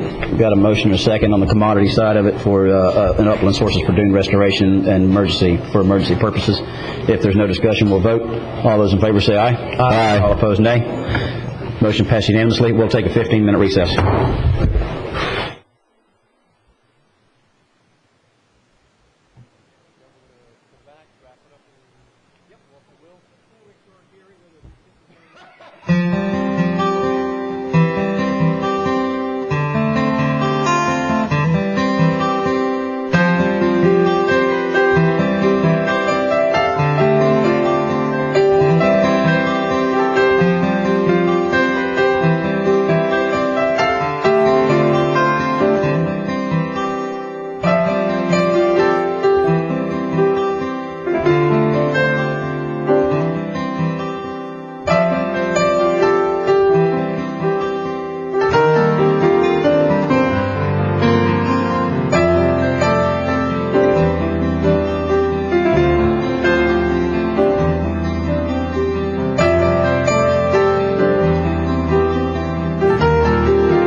Left off on item 12I2, which is the leaseback of residential properties. Mr. Moore, welcome. Thank you, Chairman Davis and Commissioners. My name is Chris Moore. I'm the Assistant Public Works Director for the county. This morning we have the leasing of residential properties, and these are properties that have been purchased by the county in conjunction with roadway improvement projects, and this is the subject of leasing them back to the former owners that we just purchased the property from. In the past, after entire residential parcels were acquired by the county, this would be the land and the house structure. When we acquired these for roadway construction projects, the former owners of that property have usually been allowed to stay in the dwelling for some period of time. Now, if their plans were to move out quickly, immediately after the closing, that was done, and then the county went ahead and scheduled the structure for eventual demolition. If the occupants wanted to stay in their former in the house for a longer period of time, oftentimes they would request a leaseback agreement with the county, and as long as the leaseback didn't create any scheduling problems for us, for the road widening project or for the utility relocation, or didn't cause any time conflicts for us, we went ahead and considered that leaseback and usually drew up the paperwork and executed a leaseback agreement. Typically, the leasebacks are what we call extended possession. They've been considered by the county on a case-by-case basis. A lot of times the terms of stay or the conditions of the leaseback would vary from property to property, but usually these issues came up during the negotiations for sale. Rent was usually very low, usually $1 per month is what we established for rent. And it was often a very key issue during the negotiations with the homeowners, the ability to lease back that property after the closing. Recently, during several issues of purchase before the board has discussed both the length of time of duration of the leasebacks as well as the rent associated with the leasebacks, and the board requested that staff bring this back for further discussion, which is why we're here today. The way a typical leaseback would come about would be once the property was targeted for acquisition as part of a roadway construction project, would be when the roadway design reaches 60%. As you're all familiar with, we send out a notice to owner letter to each of the affected property owners. The notice to owner letter notifies the owner of their rights under Chapter 73 of the Florida statutes, which is the eminent domain chapter. Notifies them their statutory rights, but it also starts the clock on the 120-day negotiation period. So as soon as we're assured that the owner has received the notice to owner letter, the 120-day negotiating period begins with staff. And it's usually if they're a willing seller, a cooperating property owner, it's usually during that negotiating time that they request the leaseback. If we can come to terms and we agree on a contract for purchase and sale, they'll sign it, we'll bring it to the board, and it's executed, and then we'll hold a closing. Once the closing is held, the property owner gets their money and the county gets deed to the property.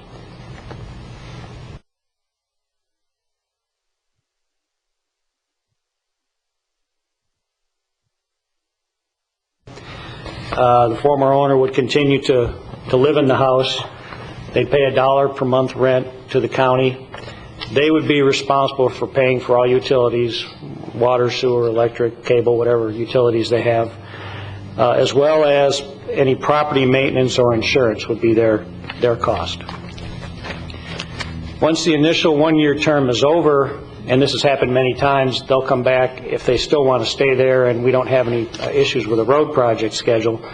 They'll come back and look to extend that lease in 6-month increments.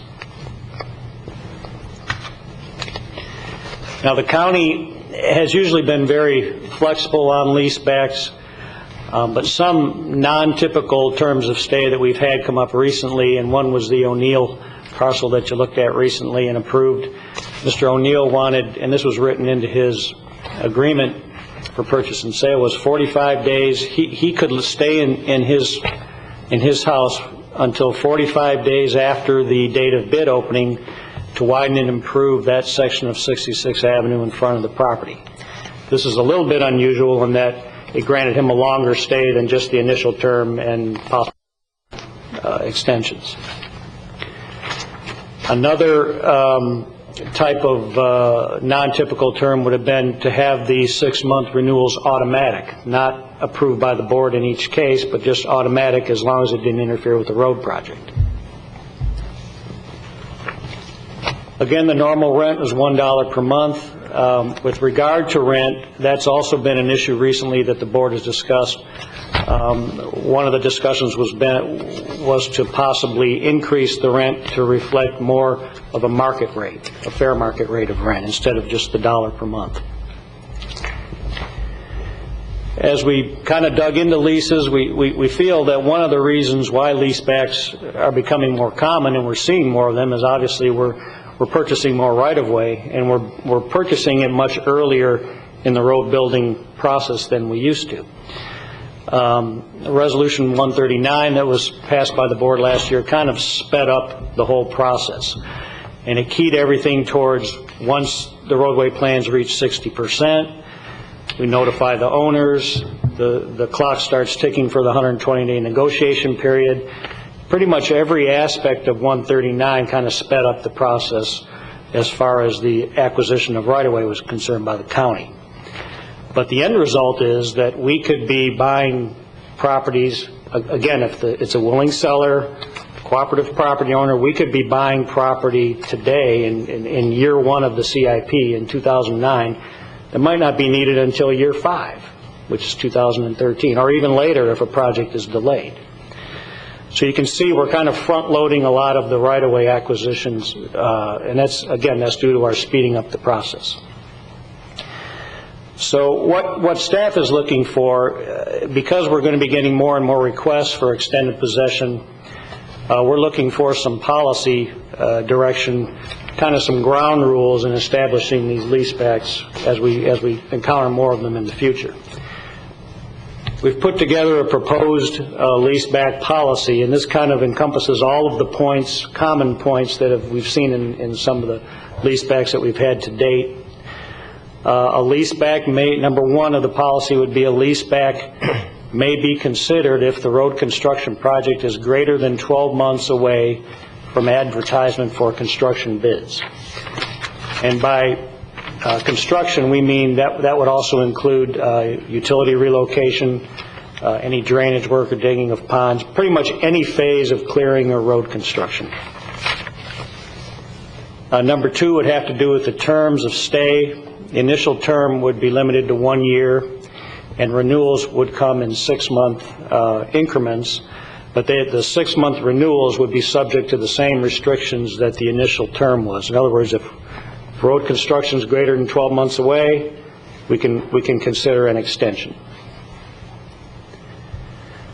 Initial term rent would be $1 per month, but the renewal term, any renewals would have to raise the rent to fair market value. Leasebacks and renewals would be neither guaranteed or automatic, but they may be granted by the county. And again, we would look back to number one. The road project's greater than 12 months out, that's a good condition for a leaseback. Number 5 would kind of speed things up by not having to bring all these to the board. Leasebacks and renewals may be authorized by the county administrator or his designee, but they would later be reported to the board on the informational agenda. And lastly, number 6, the leaseback policy described in the previous 5 points would only be for homesteaded property, not non-homestead property, or any commercial or income-producing property. It would not apply. And that doesn't preclude it from happening, but just this policy would not automatically be implemented. That's correct. I mean, we can still be flexible and entertain those that possibility of a leaseback, but right out of the box, these are the rules we would apply for leasebacks. Our recommendation, staff's recommendation, would be to approve the leaseback policy as proposed or as discussed or amended by the board. The only concern that I have, and it may be enough to make negotiations go south on specific leasebacks, but let's assume we have somebody in there for 1 year, and as part of the negotiations, then they want to try for another 6-month renewal, and well, I guess we have trouble getting market rent out of them. The best we could do as a county would be to place a lien on the property that we own, and there's really no remedy or anything like that, going forward. I don't know whether, it seemed like to me that really prudence would suggest that there be some kind of a withholding of some kind if they want to go into the 6-month term to ensure the county basically like a first, last, or security if we're going more into that business, as much as I feel uncomfortable doing that, but with it being their homestead, I have some compassion there and can understand it to a certain extent, but I really don't believe that we have any mechanism at all for other than you in writing that we said that you would maintain the property, but let's assume that it gets to the point where they're not. What do we do? Right, and I think if we were to do that, we would have to make it more like a standard rental agreement, where you do have some security attached to that agreement. And that's really where I'm getting and heading. I mean, renters have a certain amount of rights regardless of who owns the property. And if we're going to get into that actual beyond a 1-year lease, we ought to go ahead and be like a regular lease and get the first last security or some kind of assurance as far as maintenance of the property. And Mr. Chairman, I have 2 proposed changes. Okay. One is, it's probably meant this way, but just the way I read it, it's not clear. Rent shall be increased to the fair market rent rate. Well, I would think that in these leases we'd have a paragraph that would say that the tenant's responsible for all repairs, which is not in a normal lease. So if it's an electric repair, it's a roof repair, it's a plumbing repair that wasn't caused by the tenant, then normally the landlord would do that. So I'd just like something that just says, shall be increased to fair market rent adjusted for the paragraph saying that the tenant is responsible for all repairs. And that gives a little flexibility in there, but it also makes sure that we're not... we have a hurricane, we've got to go in there and fix the roof for 3 months when we tear out down the house 3 months later. And it may be something that if something like that happens that we don't have to make the repair if it's excessive. And the second...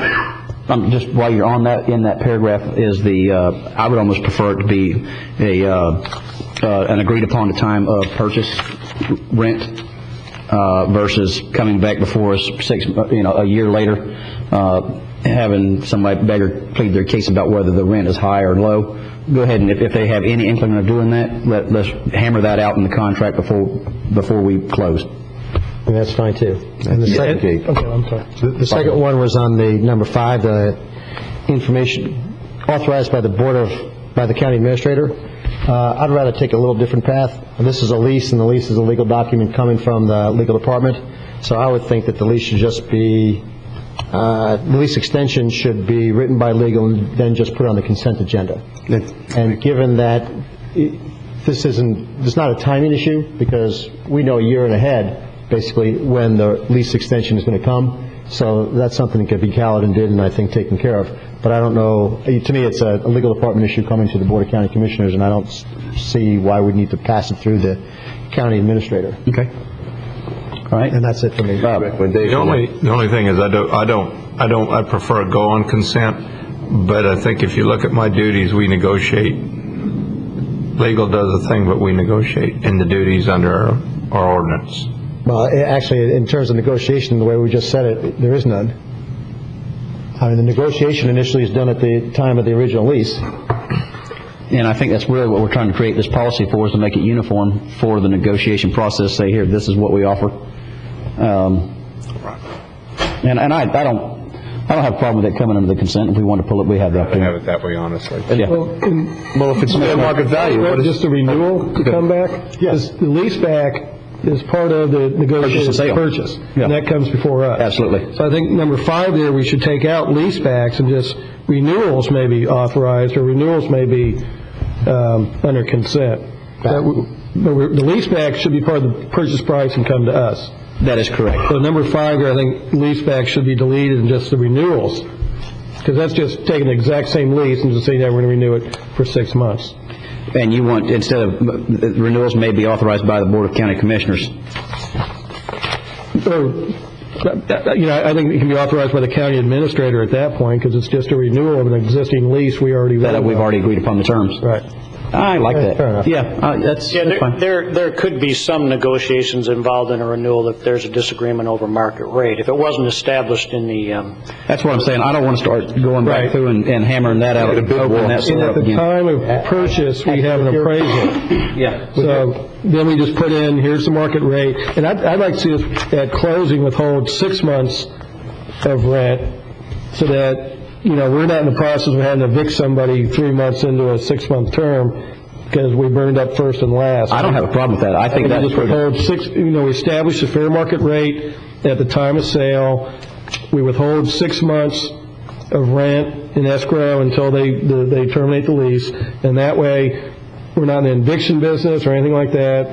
If they don't pay, we've got the money, then their lease is over, then they have to leave. Yeah. So.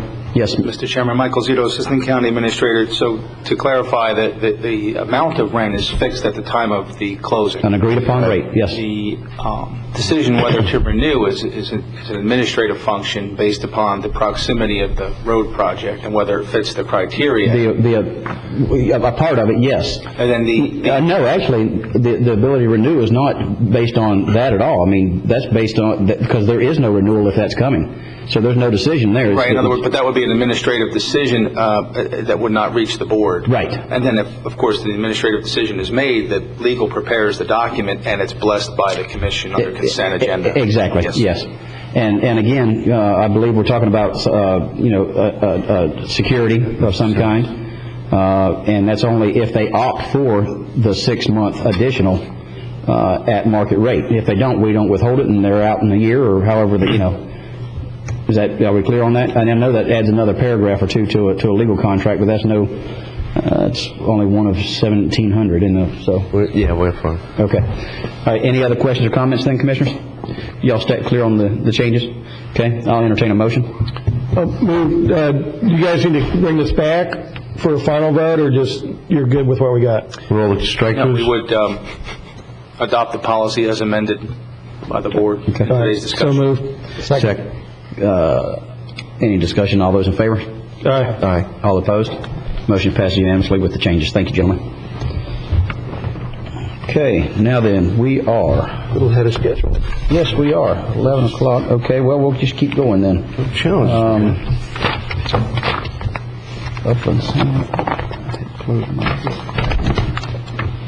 Leasing. Biosolids. Mr. Mehta, or is it going to be you, Bill?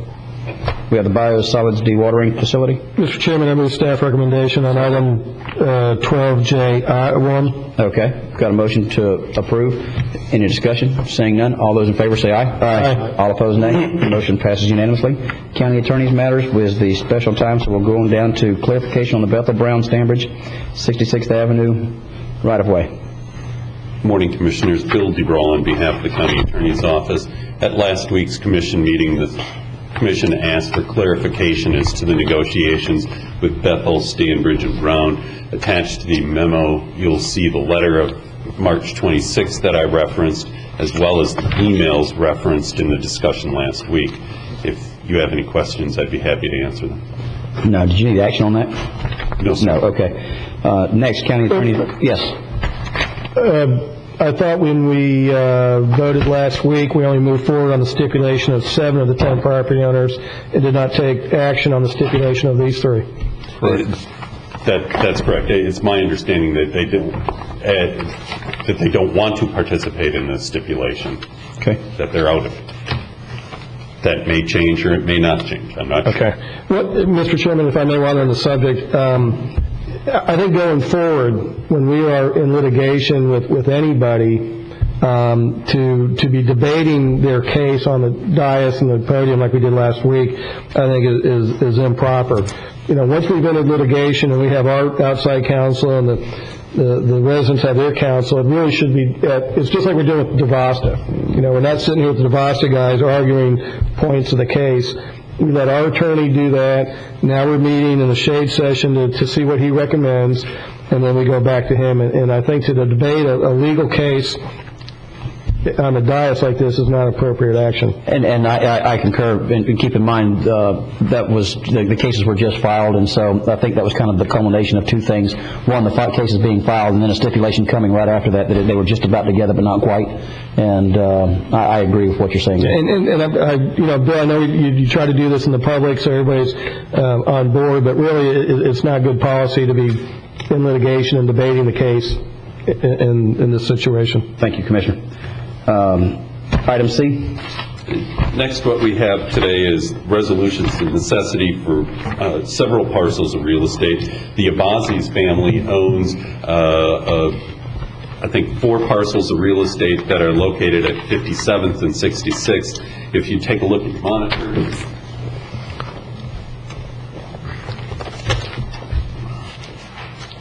you can see the different parcels that are located there. 66 runs here. The first Abbazis parcel, we will get right of way and the stormwater pond here. We will get right of way here from the Grove parcel, and we will also get right of way here from their homestead.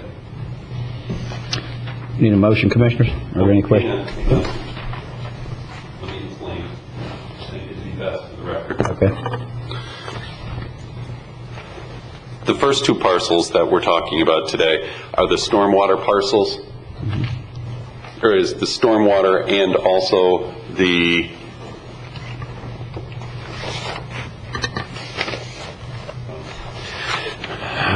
stormwater parcel here is seen in red on your monitors. Can we get that on the screen? Yep.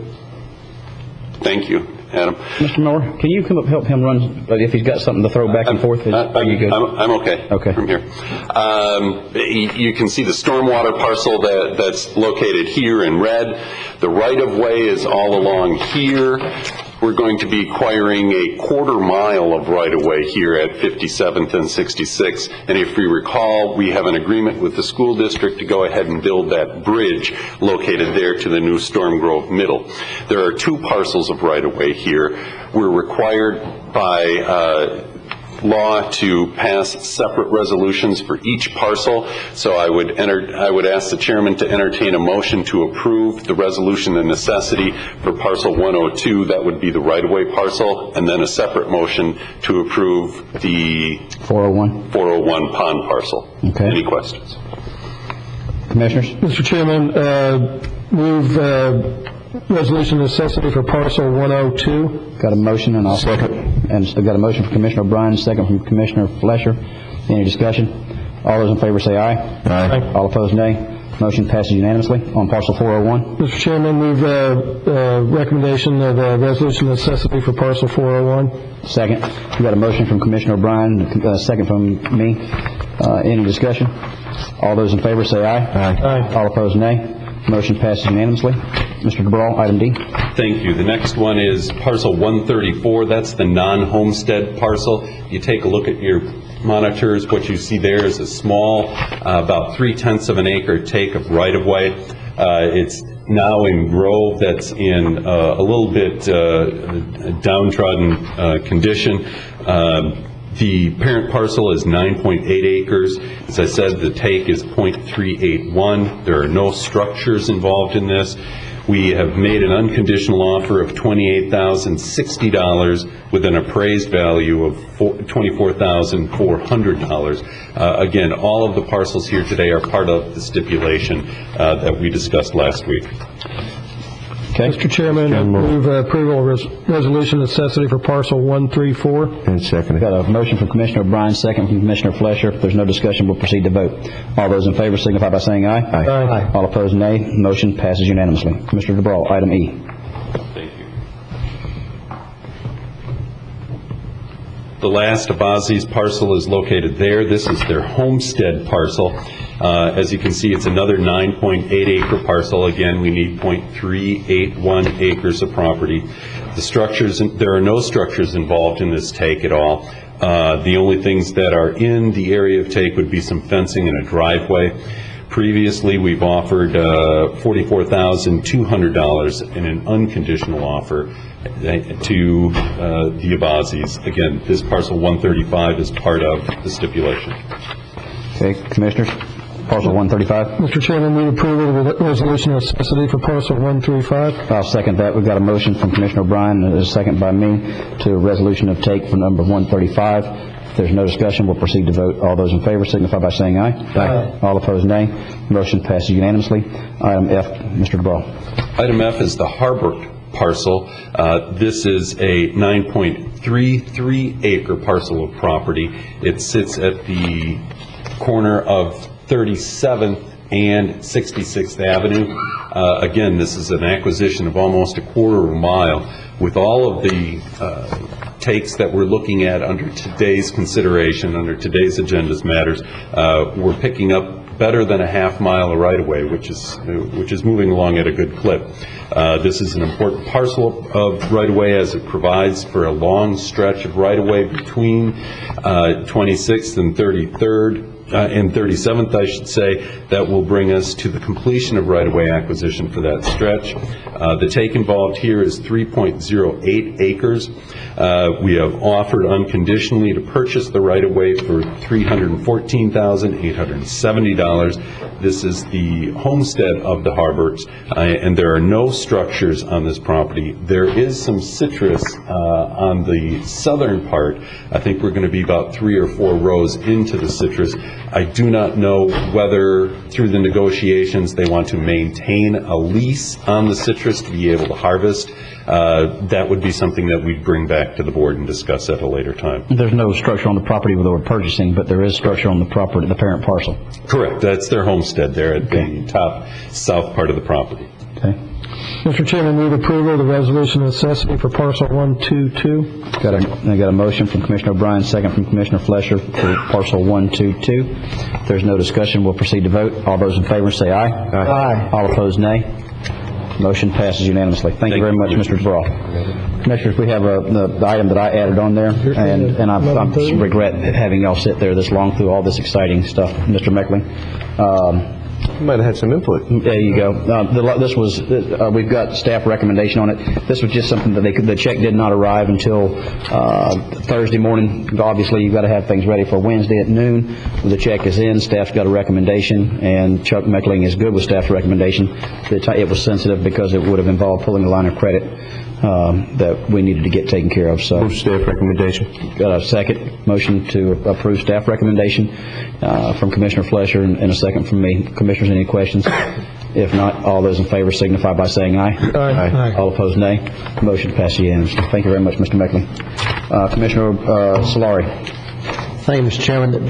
As a new commissioner, I'm not exactly sure how the budget process works and how much time you have in it, but looking from my understanding of it is that we're basically right now scheduled to get the budget the Friday before July 15th and 16th, which are the days we discuss it. It turns out that we also have a commission meeting on that Tuesday, which I believe is the 14th. So we'd essentially on Friday be getting the budget and our agenda packets on Friday afternoon, have a meeting on Tuesday, and be voting on the budget Wednesday. I think it's Wednesday and Thursday. So my thinking was that if it doesn't delay the process too much, which my understanding of it doesn't, that we postpone the budget discussion for 1 week until July 22nd and 23rd, which will at least give us the time to go through it, unlike the Obama stimulus bill of 1,100 pages that was voted on less than a day later, and perhaps approach the budget more aggressively. Well, typically, that's how we treat new commissioners, but we'll cut you some slack. I understand that. Thank you. I appreciate that. The only thing that I am concerned about is we can't go into the following week with it. Commissioner Bryan, I understand you have a conflict. I have a conflict on that Wednesday, the 29th. And I have one on the 30th, the Thursday. So, with that, I'll just ask for the last 3 or 4 times, how often have you gone over the other week? I don't know, but that's mini lobster season, so. I will tell you that usually we can continue that week all the way through it, and we could hold a special meeting issue, Usually, we've never had to do that. Usually when we prepare the budget as a management staff, historically it's not changed much. You set the goals, we try to get there. Okay.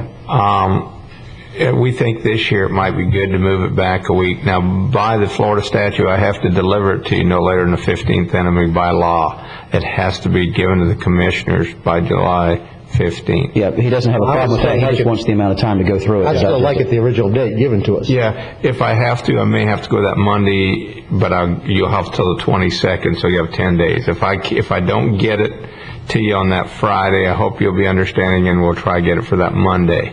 Now, we don't have any problem. We think it's a good idea this year to move it late because we probably get our revenues late. There's going to be a lot harder decisions this year, and it'll give us more time and you more time to think about it, because it is, due to the recession, it's not going to be an easy budget. It's going to be a very difficult budget. Okay. We think it's a good idea to move it. You don't have a problem. It's okay with you, Chairman. I'll make that in the form of a motion. Second. Please. Got a motion to have the budget workshop on is it the 22nd and 23rd? Correct. That's July 22nd, 23rd, which moves it up an extra week. I've got a motion from Commissioner Solari, a second from Commissioner O'Brien. No discussion. We'll vote. All those in favor say aye. Aye. All opposed, nay. Motion passes unanimously. Thank you, Mr. Chairman. Yes, sir. Okay, next we have the approval of the minutes for the Special Districts and Board Emergency Services District. Got a motion to approve March 3rd. Second. From Commissioner Flesher and second from Commissioner O'Brien. We'll vote. All those in favor say aye. Aye. All opposed, nay. Motion passes unanimously. March 17th. Move approval. Got a motion to approve from Commissioner O'Brien, second from Commissioner Flesher. No discussion. We'll proceed to vote. All those in favor signify by saying aye. Aye. All opposed, nay. The motion passes unanimously. Item number 3, Commissioners. Move approval. We've got a motion to approve to purchase 2 cardiac monitors for Fire Rescue Division from Medtronics, and we've got a second from Commissioner O'Brien after Commissioner Flesher made the motion. And we have some discussion on that, and we will open it for discussion. Commissioner Solari. I just want actually something tangential to it. Mr. Burkeen sent out a memo about a week ago mentioning that the fire truck at the Fellsmere station was now an ALS engine.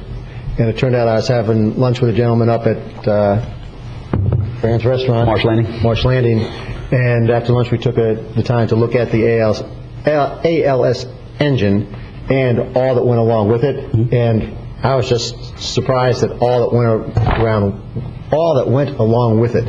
It was a lot more complex and detailed than I had actually anticipated. The engineer there gave me a nice tour of it and took it a long, nice amount of time to go through all the kits and everything.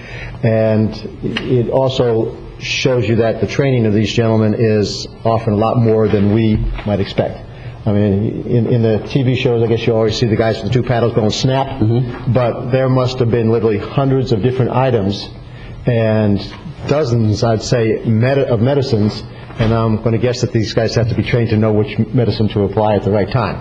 It's not just grabbing into the pack and pulling one out. So I just want to both congratulate the gentleman who gave me the tour and just let the public know a little bit about all the items that are on these ALS engines, and there are reasons for going forward with this. So thank you, Mr. Burkeen. Brian Burkeen, Assistant Chief. We're very excited about Engine 10 becoming ALS approximately a week ago. In fact, this morning we did an auto accident on I-95 with a van full of 15 migrant workers rolled over. We transported 13 patients off of that. Engine 10 and Medic 10, the ambulances from that station, were first on scene. We were able to utilize the skills and resources off that engine this morning. So it paid off wonderfully this morning. We're very appreciative for having it out there. So yeah, we thank you, Commissioner, for taking the time to come out and do an inspection of our station, our engine, and ALS. So thank you very much. Thank you. Thank you. Yes, Mr. Johnson, welcome. Name and address for the record. We're back to the original agenda. Yes, we are on item 15A3? Yes. Yes. It's always sort of been interesting to me, because this is a separate taxing district than the, and it has a millage rate, the emergency service district. So I was wondering,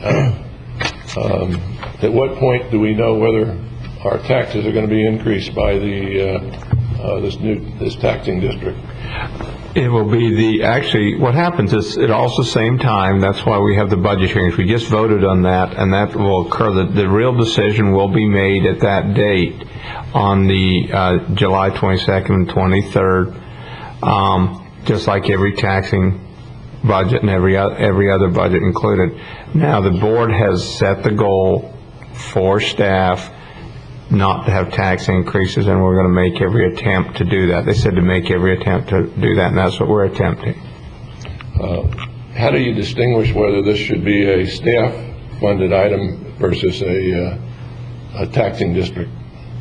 In other words, the emergency, there's a staff, emergency staff, like utilities department, and another part of the agenda. Well, this is on the ambulances, and this is on the ALS engines and ambulances, and it's a tool used by the firemen and paramedics. I think his question is, how do you determine a special district and board versus just a regular general fund item on the ad valorem tax bill? Is that what you're asking about? Yes, thank you. Like, children's services is a special line on the ad valorem tax bill? Well, there was a vote back years ago to create a special district for fire and paramedic and ALS services. The special district was specifically for that, and it was voted in by the public, and it includes all fire, paramedic, and ALS services in the whole county except for Indian River Shores. Thank you. Thank you, Bob.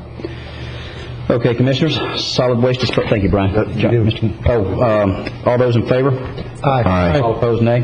Motion passed unanimously. Thank you. Nice job. Next, we have the solid waste disposal district approval of the minutes from March 24th. Move approval. Second. Got a motion and a second. All those in favor say aye. Aye. All opposed, nay. Motion passed unanimously. April 7th, 2009. Move approval. Got a motion from Commissioner Flesch and a second from Commissioner O'Brien. All those in favor signify by saying aye. Aye. All opposed, nay. Item number 3, gentlemen. Move approval. Got a motion from Commissioner Solari and a second from Commissioner Fletcher. All those in favor signify by saying aye. Aye. All opposed, nay. And then finally, we have the request for utility easement dedication, FP&L. Move approval. Got a motion from Commissioner O'Brien, second from Commissioner Solari. No discussion. We'll vote. All those in favor say aye. Aye. All opposed, nay. Motion passed unanimously.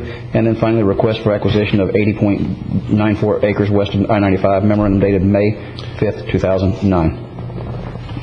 Mr. Mehta, welcome. Good morning, Commissioners. The Monster Mehta Solid Waste Disposal District. I'm going to be joined by Marty Lewis with Camp Dresser McKee. We have a short PowerPoint presentation to go along with this item to kind of help in the discussion.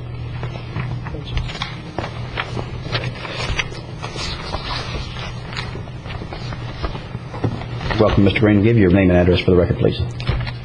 Marty. Marty Lewis with Camp Dresser McKee, 1701 State Road A1A. Thank you. Again, this request is kind of related to a property acquisition west of 95, related to long-term planning related to landfill activities. To kind of provide you some background information regarding the acquisition, about 80 acres, contiguous with about 30 acres that we have west of I-95. This is the overall kind of landfill footprint. Indian River County Landfill is there, the entrance on 74th Avenue, I-95, Oslo Road. Some of the properties next to us, MWEI Pump, the Ocean Spray Facility there, and the Florida State Correction Facility, with the potential of kind of I-95 Oslo Road interchange in the future. Currently, the existing landfill site, we own about 275 acres there. To the north, we have an additional 300 acres, and to the south, an additional 65 acres is what we currently own. West of I-95, we own about 30 acres on that side of 95. And the item today in front of you is for consideration of acquiring an additional 80 acres. As you can see, it's contiguous with some existing property we own west of I-95. Back in 2001-2005 timeframe, there was some consideration with some north expansion of the landfill. And at the time, CDM had done some extensive modeling related to that expansion. And some of the earlier work that they had done evaluated basically the abandonment of the C5 canal. And what that would, the process looked at there is a bypass system of the C5 canal west of I-95 and diverting that water to C6 canal over there to the south. And what involved in the process was having enough storage capacity on our property west of I-95. And some of the modeling and the efforts that CDM had done in the past showed that our existing space that we had on the 30 acres was insufficient. So at that time, it was always advantageous for us to have additional property west of 95. Now, although at the current period, we are not looking for any expansion to the north. In the future, if we should abandon the C5 canal, it would be beneficial for us to have some additional property west of I-95. Again, these are the three specific parcels. They're about 26, 27 acres equally, and the property is northwest corner of 82nd Avenue and 21st Street in Vero Beach. It's zoned agriculture right now with a Ag 2 CLUP designation. The recent appraisal report indicates that the highest and best value of the site is for future development as a residential subdivision with an interim agricultural use. The owners are Mr. George Turk, Mr. Cal Streetman, and Mr. George Streetman. And what we've done is we were actually approached by the owners about a year or so ago, and for this that this property was available. We started the process of obtaining an appraisal back in June of 2008 by Armfield Wagner, and the value of the property at the time was $1.25 million. Since we weren't at the time any immediate need for the property, we just obtained that appraisal, just continued our discussions with the owner, and more recently what we decided is to get a second appraisal, and that was performed by Boyle and Drake in March of 2009, and the property valued at $900,000 at the recent appraisal. We had a negotiation meeting with the owner. Mr. Cal Streetman represents all three properties, and he verbally at that meeting indicated that he's a willing seller at the lower price of $900,000. He followed that up with a letter to indicate that fact. And what we'd like to do at this time is request commission to move forward with the acquisition of this additional property. We would basically prepare a vacant land contract, and in that contract we would set forth a due diligence period prior to closing. So again, the overall major beneficial, acquisition of the property is that it would provide some stormwater flexibility for the potential future abandonment of the C5 canal. It provides a buffer against, for neighbors west of 995 with the landfill property, and also has the potential to provide kind of wetland mitigation area if needed. And what we're going to do is just show you real close. That's our 30 acres there. There's some wetlands on that property existing, and that is what restricted our ability to provide, storage for the C5 canal at the time. This additional 80 acres, it's a citrus grove property, provides some additional property for us should we ever consider the abandonment of the C5 canal. So staff's recommending the board approval for the acquisition of the 80 acres west of 95 for the purchase price of $900,000, to direct staff to prepare a vacant land contract for execution by the owners, authorize the expenditures for due diligence. We expect that cost not to exceed about $15,000, and authorize the chairman of the SWID board to sign the executed vacant land contract after review by all appropriate staff and approval by the county attorney's office. Any questions? Any questions? Commissioner O'Brien? Yeah, I have a couple. One, Himanshu, that picture right there, that pond or whatever it is going through the parcels, looks like it goes through a couple of the southeast corner there. Is that going to be an issue as far as rights and access to that? I mean, who owns that ditch there, or what are their property rights? That was probably a borough pond that was created as a result of I-95. That we have access over there on 82nd Avenue to our property, so having those adjacent parcels there closer to 95 doesn't impede our access or to the property.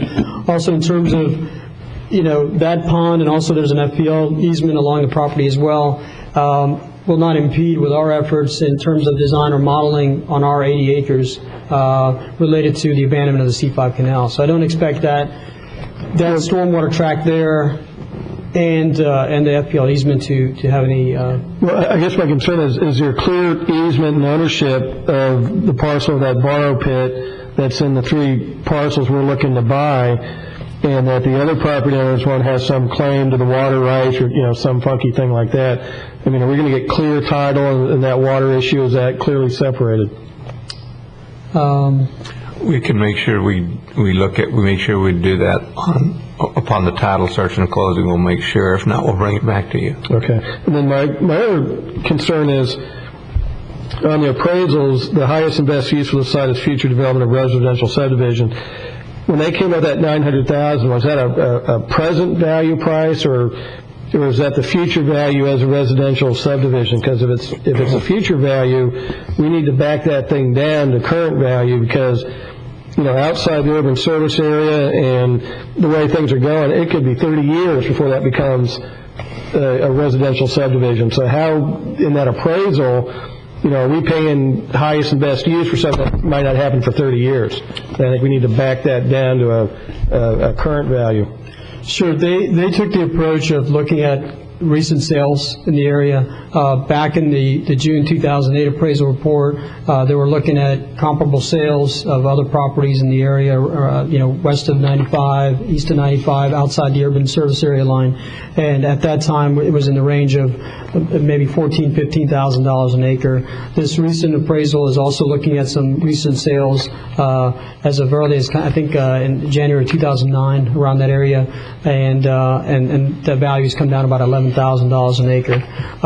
So their estimate of the price of $900,000 is not based on the future value of that property should it become a subdivision or whatnot.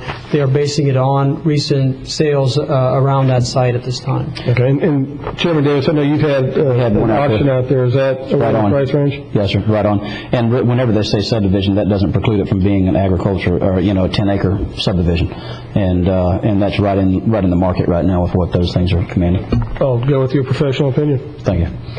Yes. Mr. Chairman, the actual appraisal put a value of $890,340, and it was rounded to $900,000, and that $900,000, that rounding is $9,660. So I just feel more comfortable just going with the appraised value before the rounding.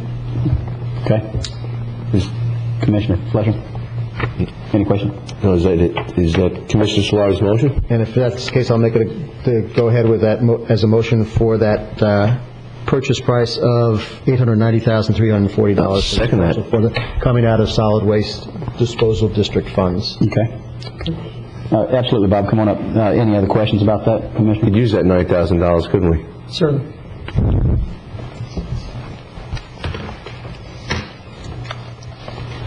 Yes, Mr. Johnson, welcome. Bob Johnson, Corwin Subdivision. I've attended all the meetings. I've heard the long-range plans for the solid waste management district. At no point have I ever heard of a use for this property by a solid waste management district. I think that it's inappropriate to spend $900,000, especially at this time, the way the economy is, for if we need something to put on it in the future, and that's what was presented today. And if we needed something, I think it's inappropriate to spend $900,000 on this property with an if. If the solid waste district had presented a case for the use of this property, that might be it. But that's That's all I have to say. Thank you, Mr. Johnson. Mr. Johnson, I think that's a valid point, but I think, like we're finding out with right-of-way, when we get to a point where we must have a parcel, the price quadruples. It's when we don't have to buy it that we can actually get it at a fair value. And I understand your point, but if we came up with a plan and said, yeah, you know what, we absolutely, positively have to have this parcel, the price will go up to $5 million. So this is a separate taxing district? Yes. And no, it's an enterprise fund. There's been no discussion as to whether our taxes would go up? This is not a taxing district. This is the enterprise fund, and therefore those that utilize the service. I still think that as county commissioners, you have to look after our funds and how they're spent, and thank you. Thank you, Bob. And just to clarify on something also, keep in mind we have the 30 acres on the west side that we're not able to utilize for any in the event that we expand to the north for the C5 canal. And as this is going to allow us to do some mitigation on that, so we can fully utilize the properties to the north that we currently have. So it's not an if; it's an issue that we've already come across that we're kind of boxed in with our abilities to fully utilize the property for solid waste. Yes, and we've looked at this property on and off for 10 years. And it's become available. I will say that we've looked at it in the past. Our present site is almost totally utilized. And if there's any changes at all in DEP requirements, we're going to be in a bind and looking for property. I think this is a smart decision and looking forward and planning when it is available, rather than waiting until we have to have it. Okay. We have a motion on the floor to approve the full purchase at the appraised price. Mr. Zito, you have anything to add before we go to a vote? No, Mr. Chairman, except the recommendation is to authorize the chairman to sign the executed contract, so this would be authority to either amend the existing contract or submit it in the form of a counteroffer. That would be correct. And authorize the chairman to sign documents necessary to move forward. At the appraised price. As understood. Yep. Okay. Thank you. No further discussion. We'll proceed to vote. All those in favor say aye. Aye. All opposed, nay. Motion passes unanimously. At this time, this does conclude our agenda, but we're not going to adjourn. What we will do at this time is we will take a brief recess after we read this. We're scheduled for the attorney-client session at 11:30. It's 11:30 right now. We have our court reporter here. I'd just like to open the attorney-client session on the record and go up to the commission conference room to start it, because our outside counsel will be waiting at 11:30. Right, but we will not adjourn this meeting right now. We just go upstairs, correct? We do not recess or anything? We will recess this meeting and go upstairs. But there's a few prerequisites. We'll pick your... Thank you. I want some advice from the County Commission regarding potential settlement of litigation that we have with DeVosta Homes over the issue of Waterway Village concurrency. And prior to going into the private attorney-client session, Florida statutes requires the chairman to read a statement that's set out in bold on page 182, and if you could do that, Mr. Davis. Okay. We are now going to we'll recess this meeting that we're currently in, and we will reconvene the shade session in the county administrator's office, or the board conference room, excuse me, that's where we'll be. And this is the commencement of the attorney-client session. The estimate time of the attorney-client session is 30 minutes. Present at the meeting will be Commissioner Joseph Flesher, Commissioner Peter O'Brien, Commissioner Bob Solari, and me, Wesley Davis. Also present will be County Attorney William Collins, County Administrator Joseph Baird, County Outside Counsel John Shubin, and Juan Frock of the firm of Shubin and Bass, PA, via telephone, and the certified court reporter. At the conclusion of the attorney-client session, this meeting will be reopened. Okay? So we will see you back in about 30 minutes, although we are finished with the agenda, but we can't adjourn the meeting just yet. Yep.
Yeah.